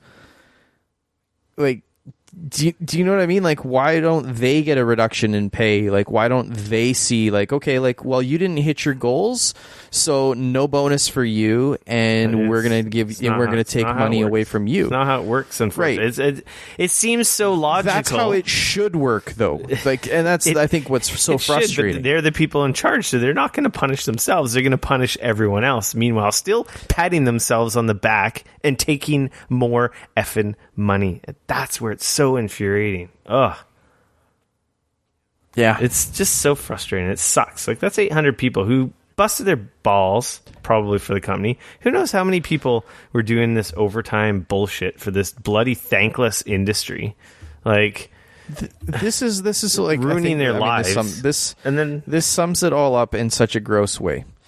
So Bobby Kotick wrote to the investors, while our financial results for 2018 were the best in our company's history, we didn't realize our full potential.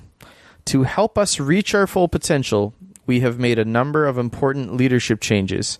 These changes should enable us to achieve the many opportunities our industry affords us, especially with our powerful owned franchises, our strong commercial capabilities, our direct digital connections to hundreds of millions of players, and our extraordinarily talented employees. Yeah, but you just fired 800 of them. Like, yeah. Anyways, this is gross. I understand redundancies. I understand companies growing too big. I understand logical cuts. That's all part of life. But it's just like, what I don't understand, which drives me nuts, and I do understand. It's just for a lack of a better, it's fucking greed. It's just fucking greed, because they didn't have to lay off anybody. Because they still, that's what I don't understand. They still fucking made tons of money, a record fucking year, and you're gonna. That's what's infuriating. No, they literally the best in their history.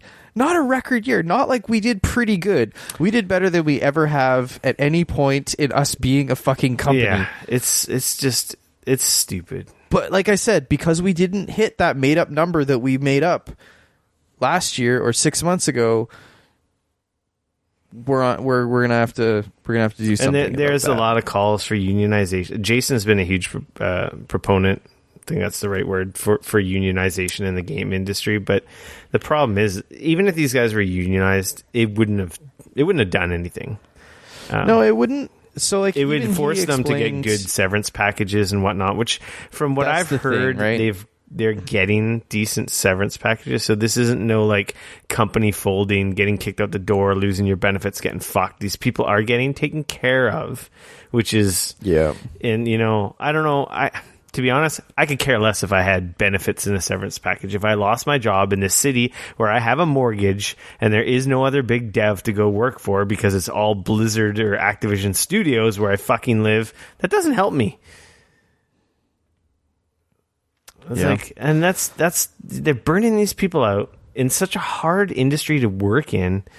And it's like, nah, you know what? Fuck it. I'm going to go do something else. I'm going to get out of gaming. I'm just going to enjoy games again.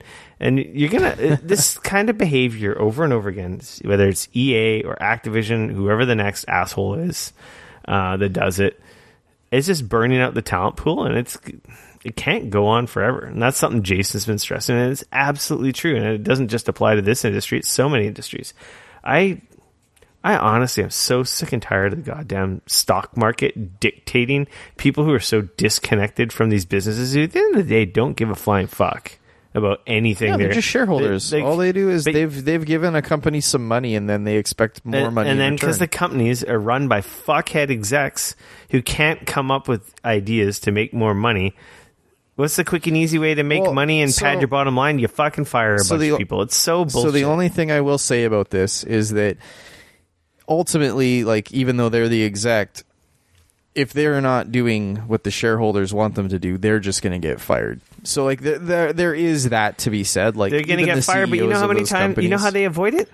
They lay off a bunch of people, they increase the dividend, and then you just give money to the stockholders, and then the stockholders are happy. They don't give a shit because they didn't lose their job; they got their money. Exactly. And the stock went up because they manipulated the fucking numbers, which they all fucking do to force. So infuriating. So we might be a little off base, and it's a little more than just video game talk. So this is just a very gross thing that's happening every day, and it's not just in video games, and it infuriates me. Like GM just pulled this bullshit in Canada, and I think they pulled it in the US as well. Like $11 billion bailout from the Canadian government, and you've laid off. No, you didn't lay off. You fired 5,000 people, closed down a plant that we basically paid for, and you took the money and ran, and you're going to Mexico? Like, what? What? Man, don't even tell. If I worked for them and I was one of those people, God forbid what I would do to some of the executives at that company. Man, like, it's just crazy. It's just annoying. I feel sorry for everyone. Hopefully they all land on their feet. I have seen lots of posts of people saying we've got work here and there. You know what? Honestly, there's a lot better places to work. Go look at a lot of try getting in with. I don't think any devs listen to us at all, but if you did, I'd definitely look at some of the first party Sony companies, even some of the stuff they're building up with Microsoft's probably looking for it. But the thing that sucks is then you gotta like uproot. You have your life you're used to, and that's the shitty part. It's like you may not be able to work where you live, where you have your house and your life you're used to and that you love, and it's like I understand you have to go where the work is, but it's like, if my family's all where I live, I don't want to go somewhere else. So that may even force some people to leave the industry, whether they love it or not. And they're like, if they're soured or if they do still love it, it sucks. It's shitty. Sorry. It's a very heated topic to me. I get very, I don't know, this capitalistic society. Because people don't want to like get fucked over, this right? capitalistic it's frustrating to watch gross. people get screwed over all the time. Yeah. It's just gross. It's annoying. Yeah. Fuck Activision. And Facebook. Fuck Facebook. Let's throw that in there. Can't forget about those assholes. On a lighter note, Pokemon Go is getting a new snapshot mode that'll let you take better AR-powered pics. So you can just take any Pokemon you have out of their ball and take AR pictures and share them on social media. And I don't know how there was an update to the game a couple days ago. I don't have this feature, so I don't know if it's rolling out or if they're just gonna click a button and it's going to be available, but I don't have it, so I didn't get to play with it. But yeah, it's kind of cool. That noise was my head smashing the mic, if it did make a noise. Division 2 open beta, we talked about March 4th to 5th. So that's it. March 1st to the 4th. Sorry. PC, PS4, and Xbox One. That's it for cross-platform news. Nintendo news. Today was the Nintendo Direct. Yeah. Tons of news. Nintendo news. Tetris 99 being one of the announcements. They are remaking The Legend of Zelda Link's Awakening, which is a classic Game Boy game a lot of people love. Getting remade on the Switch. On the Switch, coming out this year. They didn't give a date specifically, but it's 2019, they said. It's got a very... Looks really cool. I like claymation-esque. Yeah, Link to the Past, but 3D, not pixely. It's. I think it's really cool. It looks very interesting. Super excited. Cool, it's a great game. 1998. So yeah. 21 I don't believe I played that on my Game Boy. So. I did play it on Game Boy, but I can't remember it because it's so long ago, and that part of the brain, part of my brain is failing me now. So in my age, Super Mario Maker 2 was revealed and announced. That was actually rumored earlier in the week that they were going to reveal that. So someone on the leak farm there was right on the money with that one. It's coming in June. That looks pretty fun, cool. Fire Emblem. They had a big section on Fire Emblem revealing a bunch of the 3 houses. Stuff. Slightly delayed. It's coming in July 26. Yeah. Smash Brothers Ultimate Update's coming. Some new amiibo. Whoop, whoop. Don't care. Astral Chain, a new game from Platinum Games, will be coming out August 30th. There's rumors of a new Platinum it's game. Like a new action game where you play future cops and fight against giant monsters. Kind of neat. This looks pretty cool. Yeah. There's a bunch of demos that are out today, or updates to games. Tetris 99, which we talked about earlier, that's now available free. Here it is. Available for Switch Online subscribers, which makes sense because it's multiplayer. There's Captain Toad DLC in co-op mode. I think there's a demo to Yoshi, the new Yoshi game. Oh, interesting. I believe they announced. Is that the Yarn one? Or? I forget what they freaking call it. Where is it? It's not even in here, but I'm pretty sure a demo for that came out today. Apparently Final Fantasy IX is available on the Switch now. Hellblade and Assassin's Creed 3 Remastered are coming to Switch. Dang it, 9 was like one of my favorites. Mortal Kombat 11 is coming. Unravel 2. Oniaki is a new action RPG from the developers of I Am Setsuna and Lost Sphere. That looks pretty cool. Disney Tsum Tsum Festival coming in 2019. Dragon Quest Builders 2, July 12th. Yeah. That looks pretty cool. Local and online co-op. I really like Dragon Quest Builders. Dragon Quest 11 will hit Switch this fall. Definitive Edition. It's going to even feature the 16-bit styled graphical mode from the 3DS version that didn't manage to get outside of Japan. So that's kind of cool. You're going to get that version as well as the regular one. That is cool. So that's pretty neat.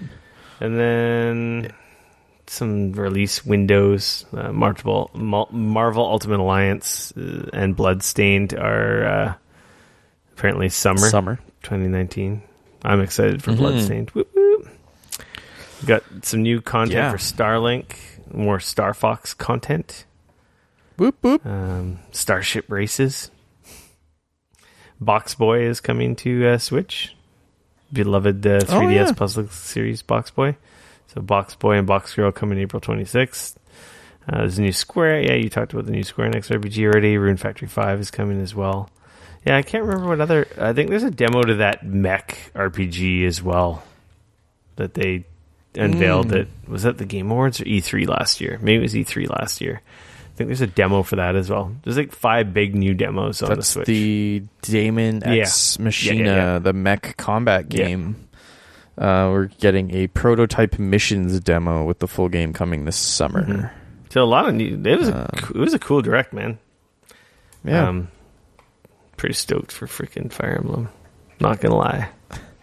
You think they're gonna launch that in 3 different games? No, it's just one.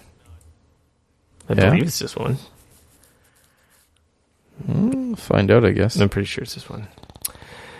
Moving along to Sony news, Jim Ryan named new PlayStation boss. I guess he's replacing Andrew House, who announced his departure. Oh yeah, I forgot that House walked away.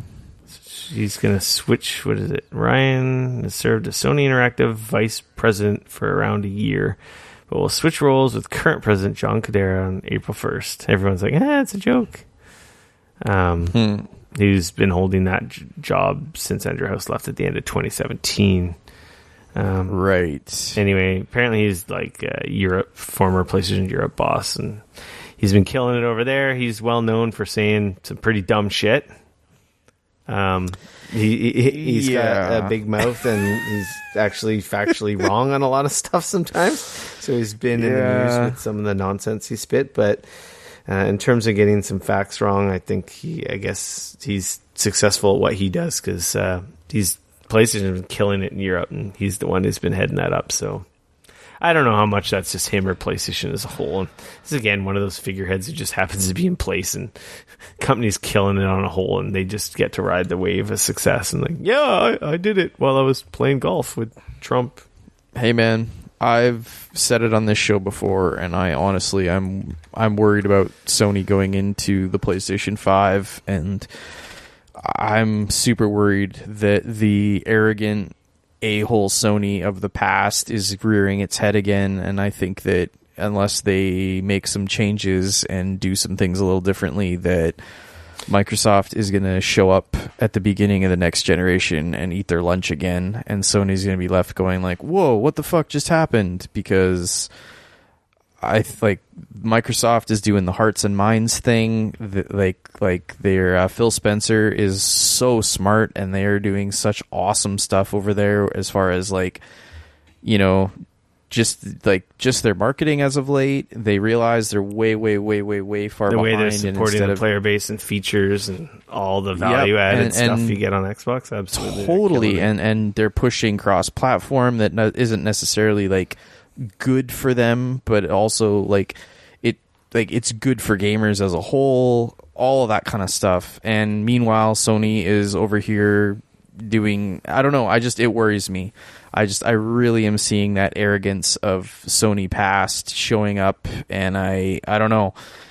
Right now, if somebody was to say, put a gun to my head and say, who do you think is going to sort of come out on top at least at the beginning of the next round of consoles, I think that Microsoft is actually setting themselves up to be better suited, at least in the hearts and minds of gamers. And I mean, who knows? Like I said, this could all go away rapidly, as we've seen. But at least at this very moment, if I had to pick who is going to win, just based on what I know at this very moment, I would say I think Microsoft's going to take it. I don't know. It just kind of worries me. I see a lot of changes happening over at Sony. One might argue, and I almost wonder if it doesn't have something to do with, Andrew House leaving. Also, we had Kaz Hirai, who left Sony. He retired more or less, or went elsewhere. He of course came up through PlayStation and then was actually the head of Sony. So they had such awesome people over there in the right places, and now Kaz is gone. Andrew House is now gone. He left at the end of 2017. Now seeing just kind of these things happening, and it's I don't know. It's in the last year and a bit, some of the stuff that Sony's done, it's just kind of making me go what are you doing, guys? You're definitely on top. But if you want to stay there, you really need to make some smarter changes, because right now you kind of look like the 800-pound gorilla that nobody wants to play with because you're just being a dick over here in the corner by yourself. Yeah, and I just that attitude, I think, like that attitude they had at the beginning of the PlayStation 4 life cycle was like, we're here, we're all about the gamers, what's good for you guys, that's what we want. Exactly, and you don't have to be online. And it wasn't even that Microsoft wasn't doing that. It's just that they weren't doing a very effective job of explaining it. And so Sony kind of came in and ate their lunch, right? Okay, no, the whole Xbox fumbling it and Sony killing it, that one E3, like, that is a prime example of, like, I don't think it was all his fault, but that was Don Matrick fucking era Xbox. For sure. And that's your fucking typical CEO piece of shit. Like, I don't know, he could be a very nice guy. Actually, he lives in Victoria. He has a friend of mine was working at his house and told me some stories. But like, it's like he almost killed Xbox, and he left with a golden parachute. Like, you're not penalized for being a shitty employer executive. Like, it just it blows my fucking mind. Anyway, sorry. But yeah, so I don't know. I worry. Like, and again, like I mean, I want. The only thing that this competition between these guys is going to do is make better games, and better systems, and like, it's only going to work out good for us, especially if you're not like a fanboy or you don't care.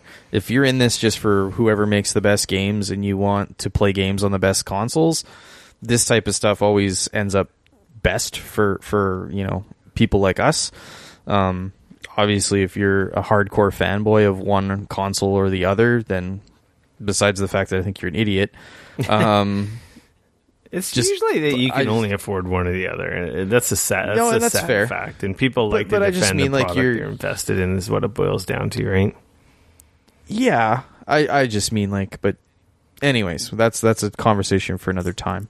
So I think at the end of the day, like, I kind of think that we'll win out of all of it, but just seeing Sony being on top and stuff, and just seeing some of the decisions they've made as of late kind of really makes me shake my head and go, like, what is going on over there? And like, what are they thinking?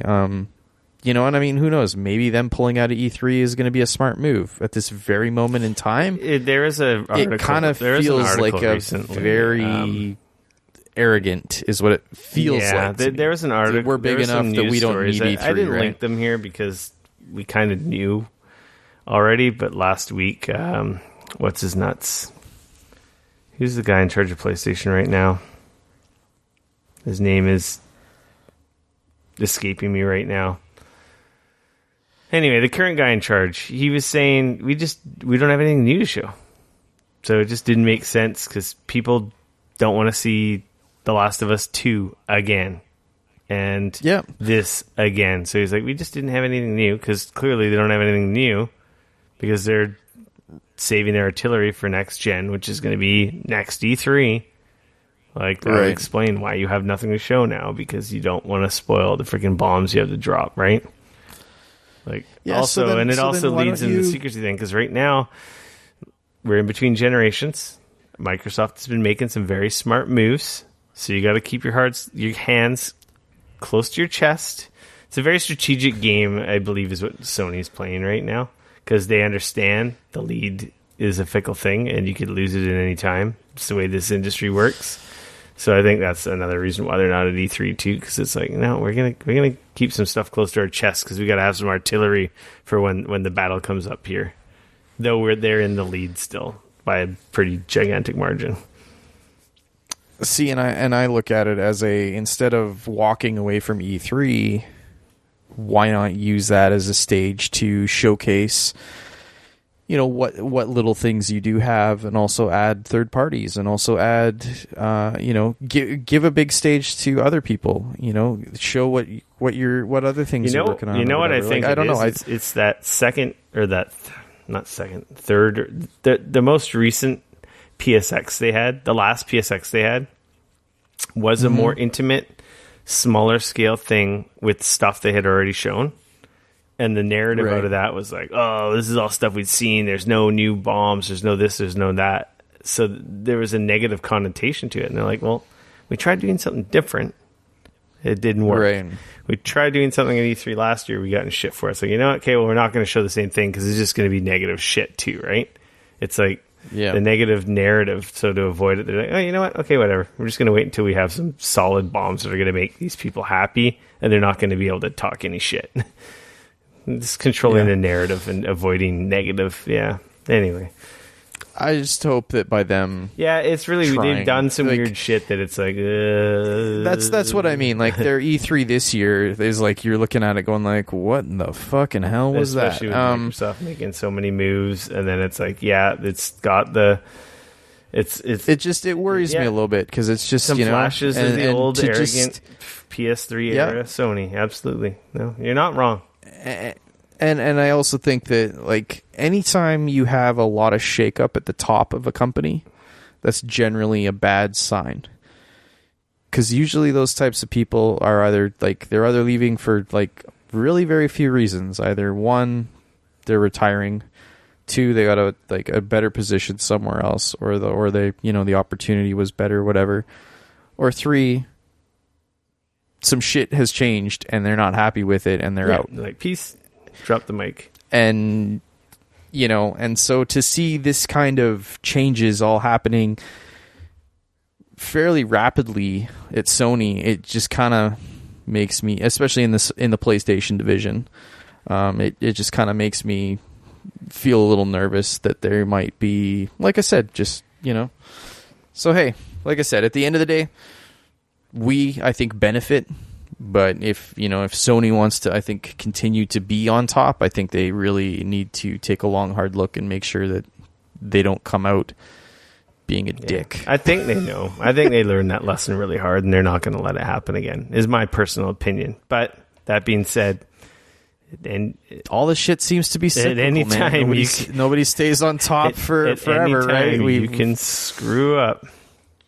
Look at Mike. Like, they've all kind of been there. They've all sort of had their top claim to fame there, and they've all sort of lost it, right? Yeah.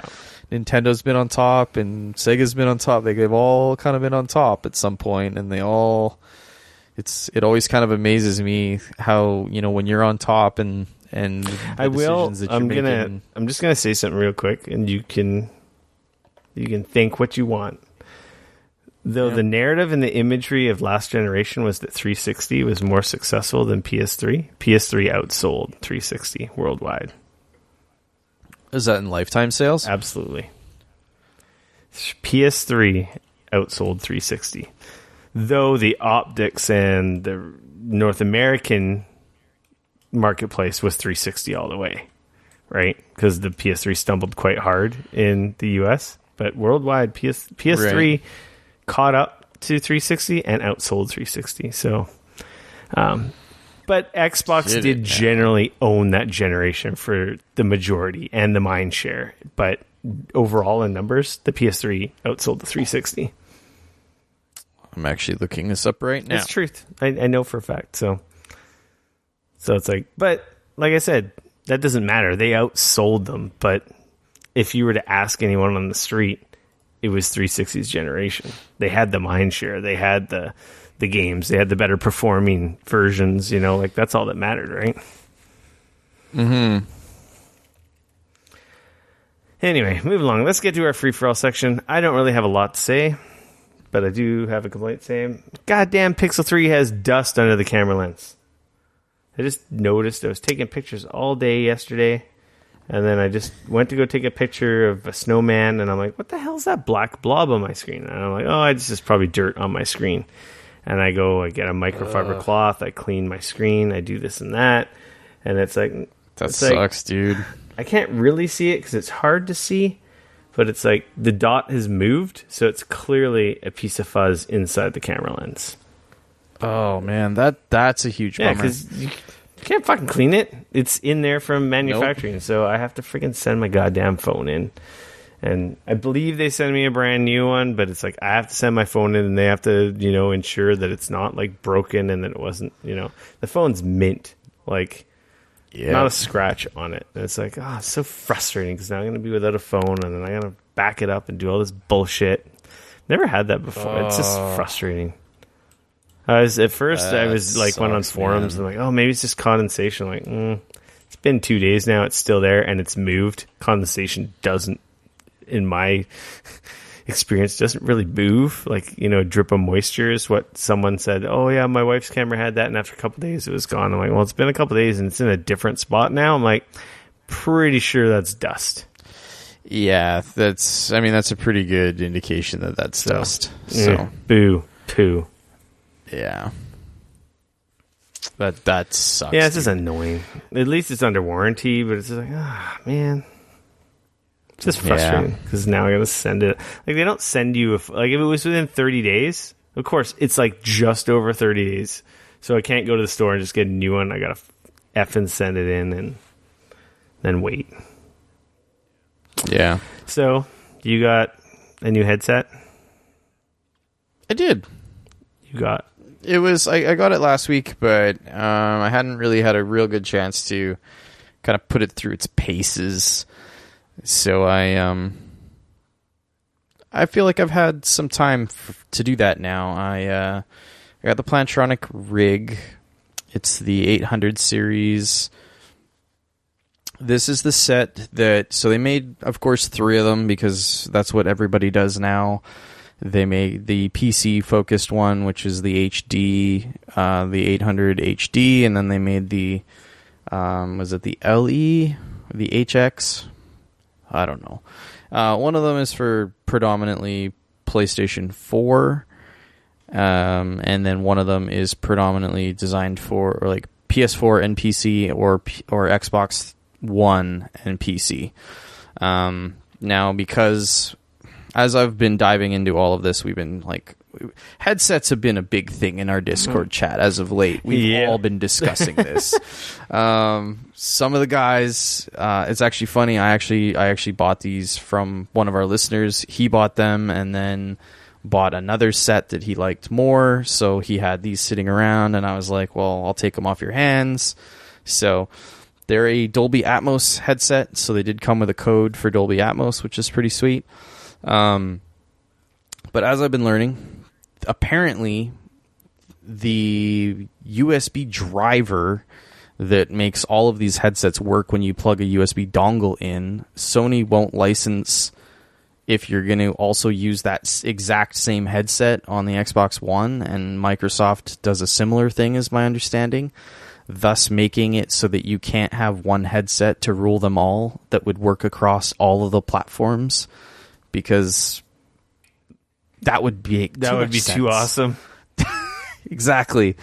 And then on top of that, the fact that the Xbox One has Dolby Atmos support and Sony has DTS-X support and not Dolby Atmos, and the Xbox One apparently doesn't have DTS-X support. So they both have a weird spatial audio.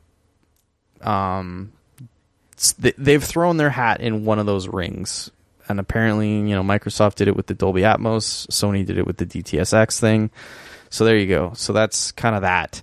So this headset is kind of this is their Xbox One and PC headset. So it's got Dolby Atmos. It uses a dongle that is wireless, uses the 2.4. It's got a dongle that you can it's got a little switch on it, so you can switch it between PC and Xbox. So anybody that's listened to the podcast before has heard me bitch and complain about my Corsair. I got a set of Corsair HS70s, which I really like. They're nice. As far as a headset goes, they're nice. The sound quality is pretty decent. I absolutely loathed the software. And you, had weird battery issues too, didn't you? Yeah, it's I swear it's all just the software is shit. The software with that headset is so bad that it doesn't know when it's charged, when it isn't charged. It's like the only times that I had zero issues with that headset are more or less when I've been using them plugged into the USB thing all the time. And anytime I so I'll leave them charging they'll be charged. Those ones will be charging for 2 days or whatever. I know they're 100% charged, and I'd unplug them, and then in the software it would be like, you're only 40% charged. And I'm like, what? Fuck off. These things have been charged for 2 days. Anyways, so garbage. The headset itself is really nice. But but the software is bad. And I actually, like there was a little part of me that thought, what if I didn't install the software? Like maybe I didn't care about, because the reason I installed the software to begin with was because that's the only way that you can use their like Corsair's surround sound algorithm, which is in their software. And I thought about this later, and I realized that I could have just used the Microsoft Sonic if I wanted surround sound, and that would actually work with them, and I wouldn't actually need to install any of their crappy software. So who knows? Maybe we'll down the road they're set aside for right now. Anyways, so I have been using the RIG 800s now with the Dolby Atmos, and I'm loving them. They're great. Did you have to plug it buy in? the Atmos for Windows? It comes with a free code for Atmos. It actually came with the Atmos code in the box.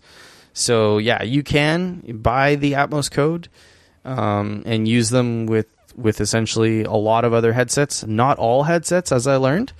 Because after this, I thought, I'm kind of curious what the audio difference would be between my Corsairs with Atmos and my rigs with Atmos. And the Corsair ones, it will not allow me to enable Atmos with that headset. And I don't know if it's because it's another USB headset and it has to be, I don't know. All I know is that I can't enable the Atmos with that headset, but it does work with the rigs.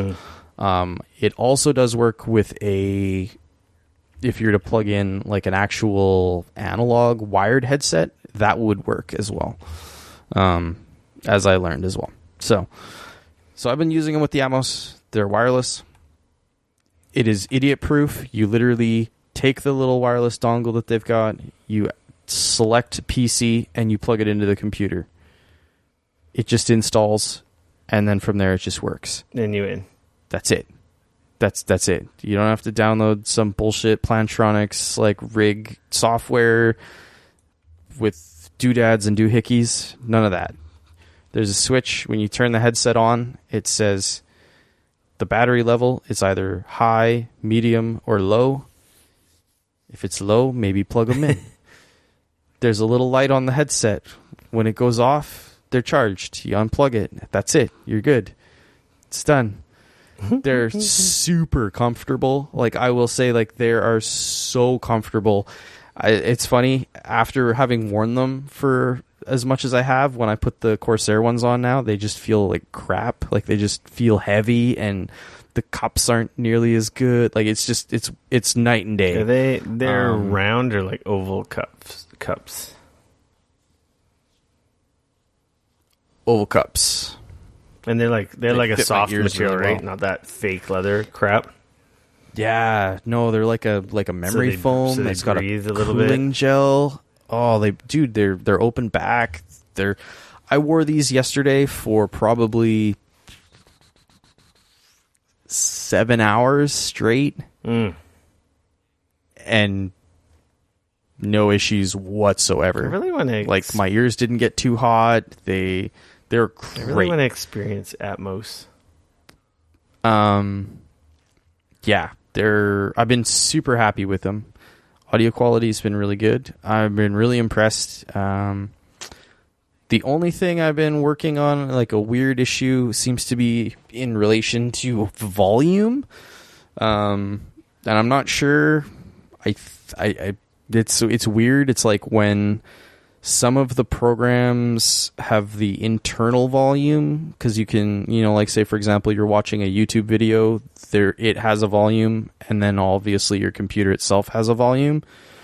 So when you turn the volume up and down on the headset itself, it just adjusts the Windows volume, so it's directly tied to the Windows volume.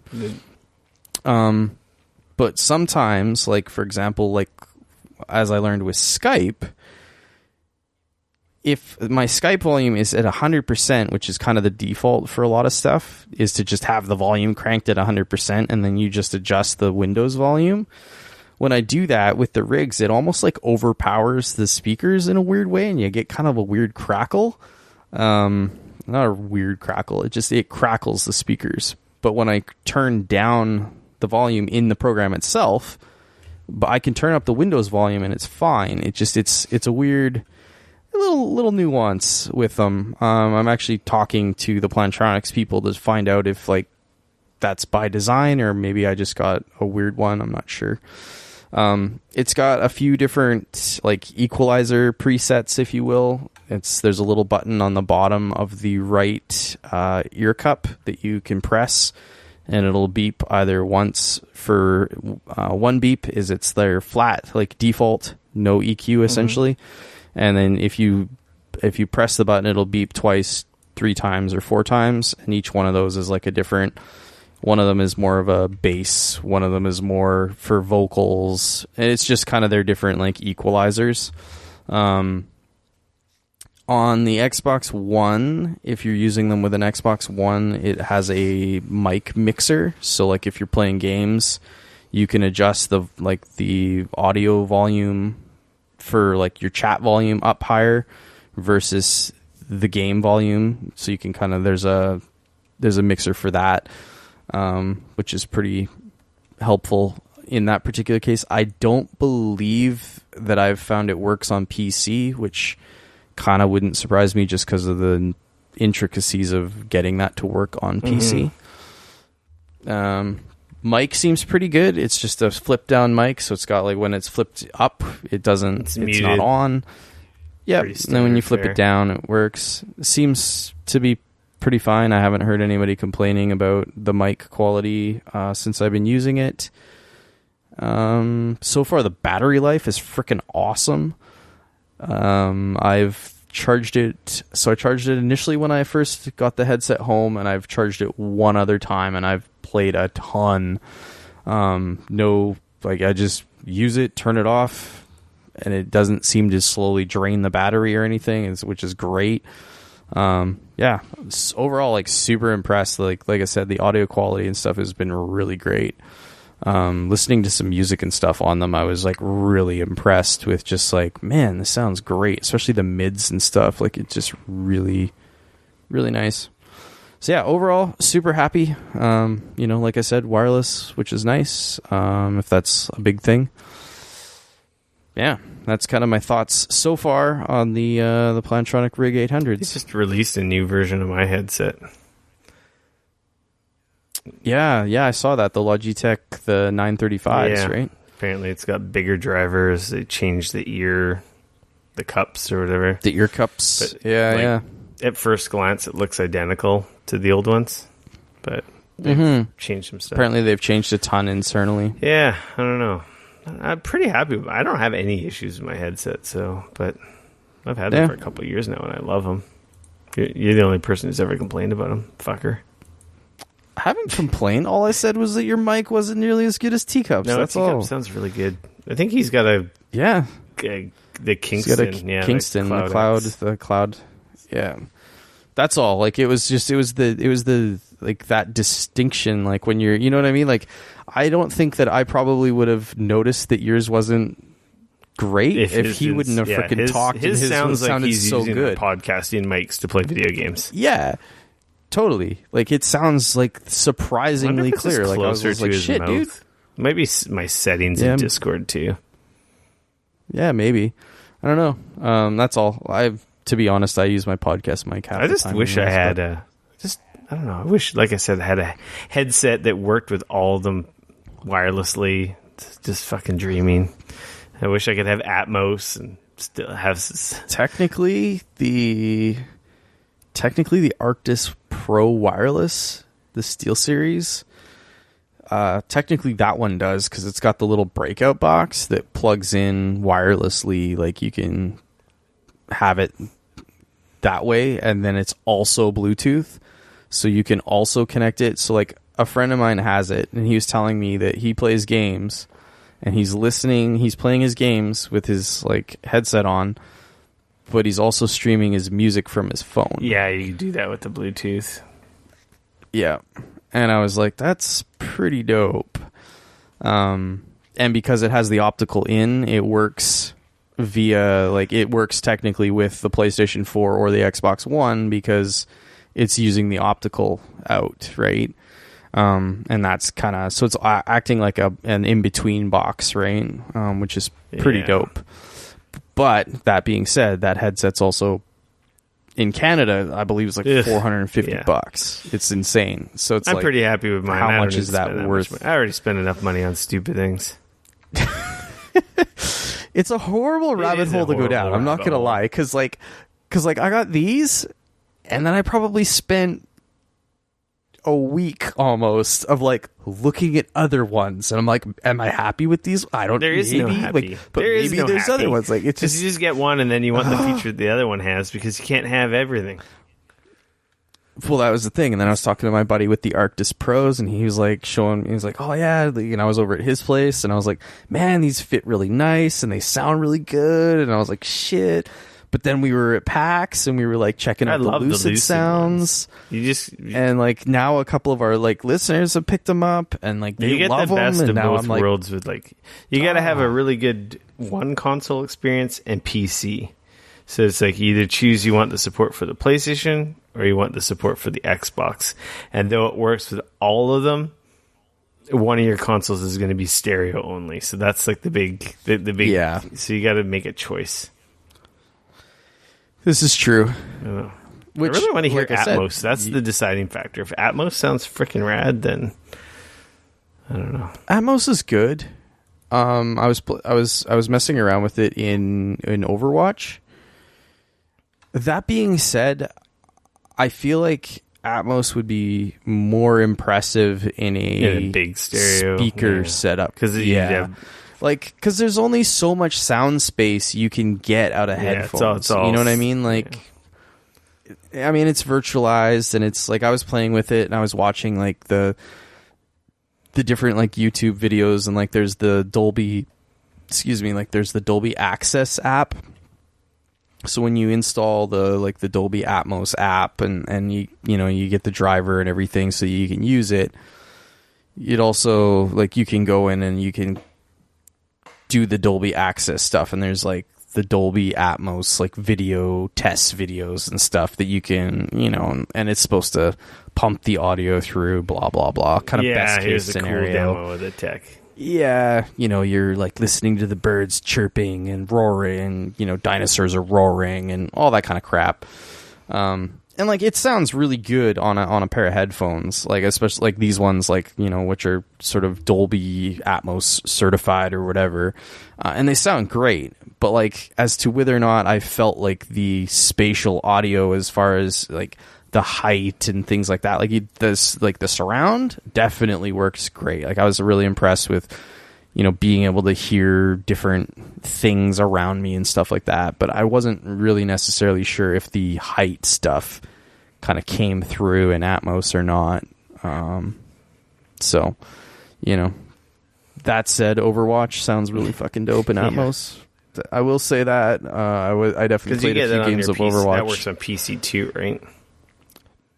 That is the cool thing. Atmos, if you do buy Atmos, it is like Atmos for headphones is if you buy it on PC, it also, you only have to buy it once, and it's good on PC and your Xbox, so you can use it on both. So you can enable it on your Xbox One and then enable it on your PC as well. So it's a one purchase, so at least you don't have to purchase it on both. So, all right, brother. I think we have a show. Episode 192 in the gigabits and in your ear holes. Everyone, thanks for listening. Hopefully you'll tune in next week. Make sure to, if you want to get at me and Dane, to follow us on Twitter. I'm at Rick F. No K, RICF. I'm also on Twitter at Dane Cody, at DAYNECODY. Make sure to like, follow, subscribe to us on the YouTubes, Instagram, Twitter, Facebook. We're Geekoholics at all of the above. Very easy to find. And of course, if you're on an Apple device, if you can, please leave a review for us. That's all we ask. And yeah, if you have a chance, join our Discord server. It's a lot of fun chat going on there at bit.ly/gapchat. Punch that in any browser. It'll get you invited into our channel. And from there, you can download the app, games. download it on your phone, download it on PC. It's voice chat, it's text chat, it's image sharing. It's an awesome app. Discord's rad. And then, of course, if you go to our welcome channel in the Discord, there is a pinned post explaining how to choose one of, like, I've got a crap ton of PC games that I'm never going to play. And there's some quality shit in there. There's good games in there. If you read the instructions, you got to follow the instructions. I will send you a code to a game of your choice from the list of many. So yeah, Woot. If you haven't done that, or if you have joined the Discord and didn't realize that was there, well, here's your reminder. Just a little reward for your effort. There you go. Yeah, that's about it. Episode 192. We will talk at you next week. Heck yeah, we will. Peace.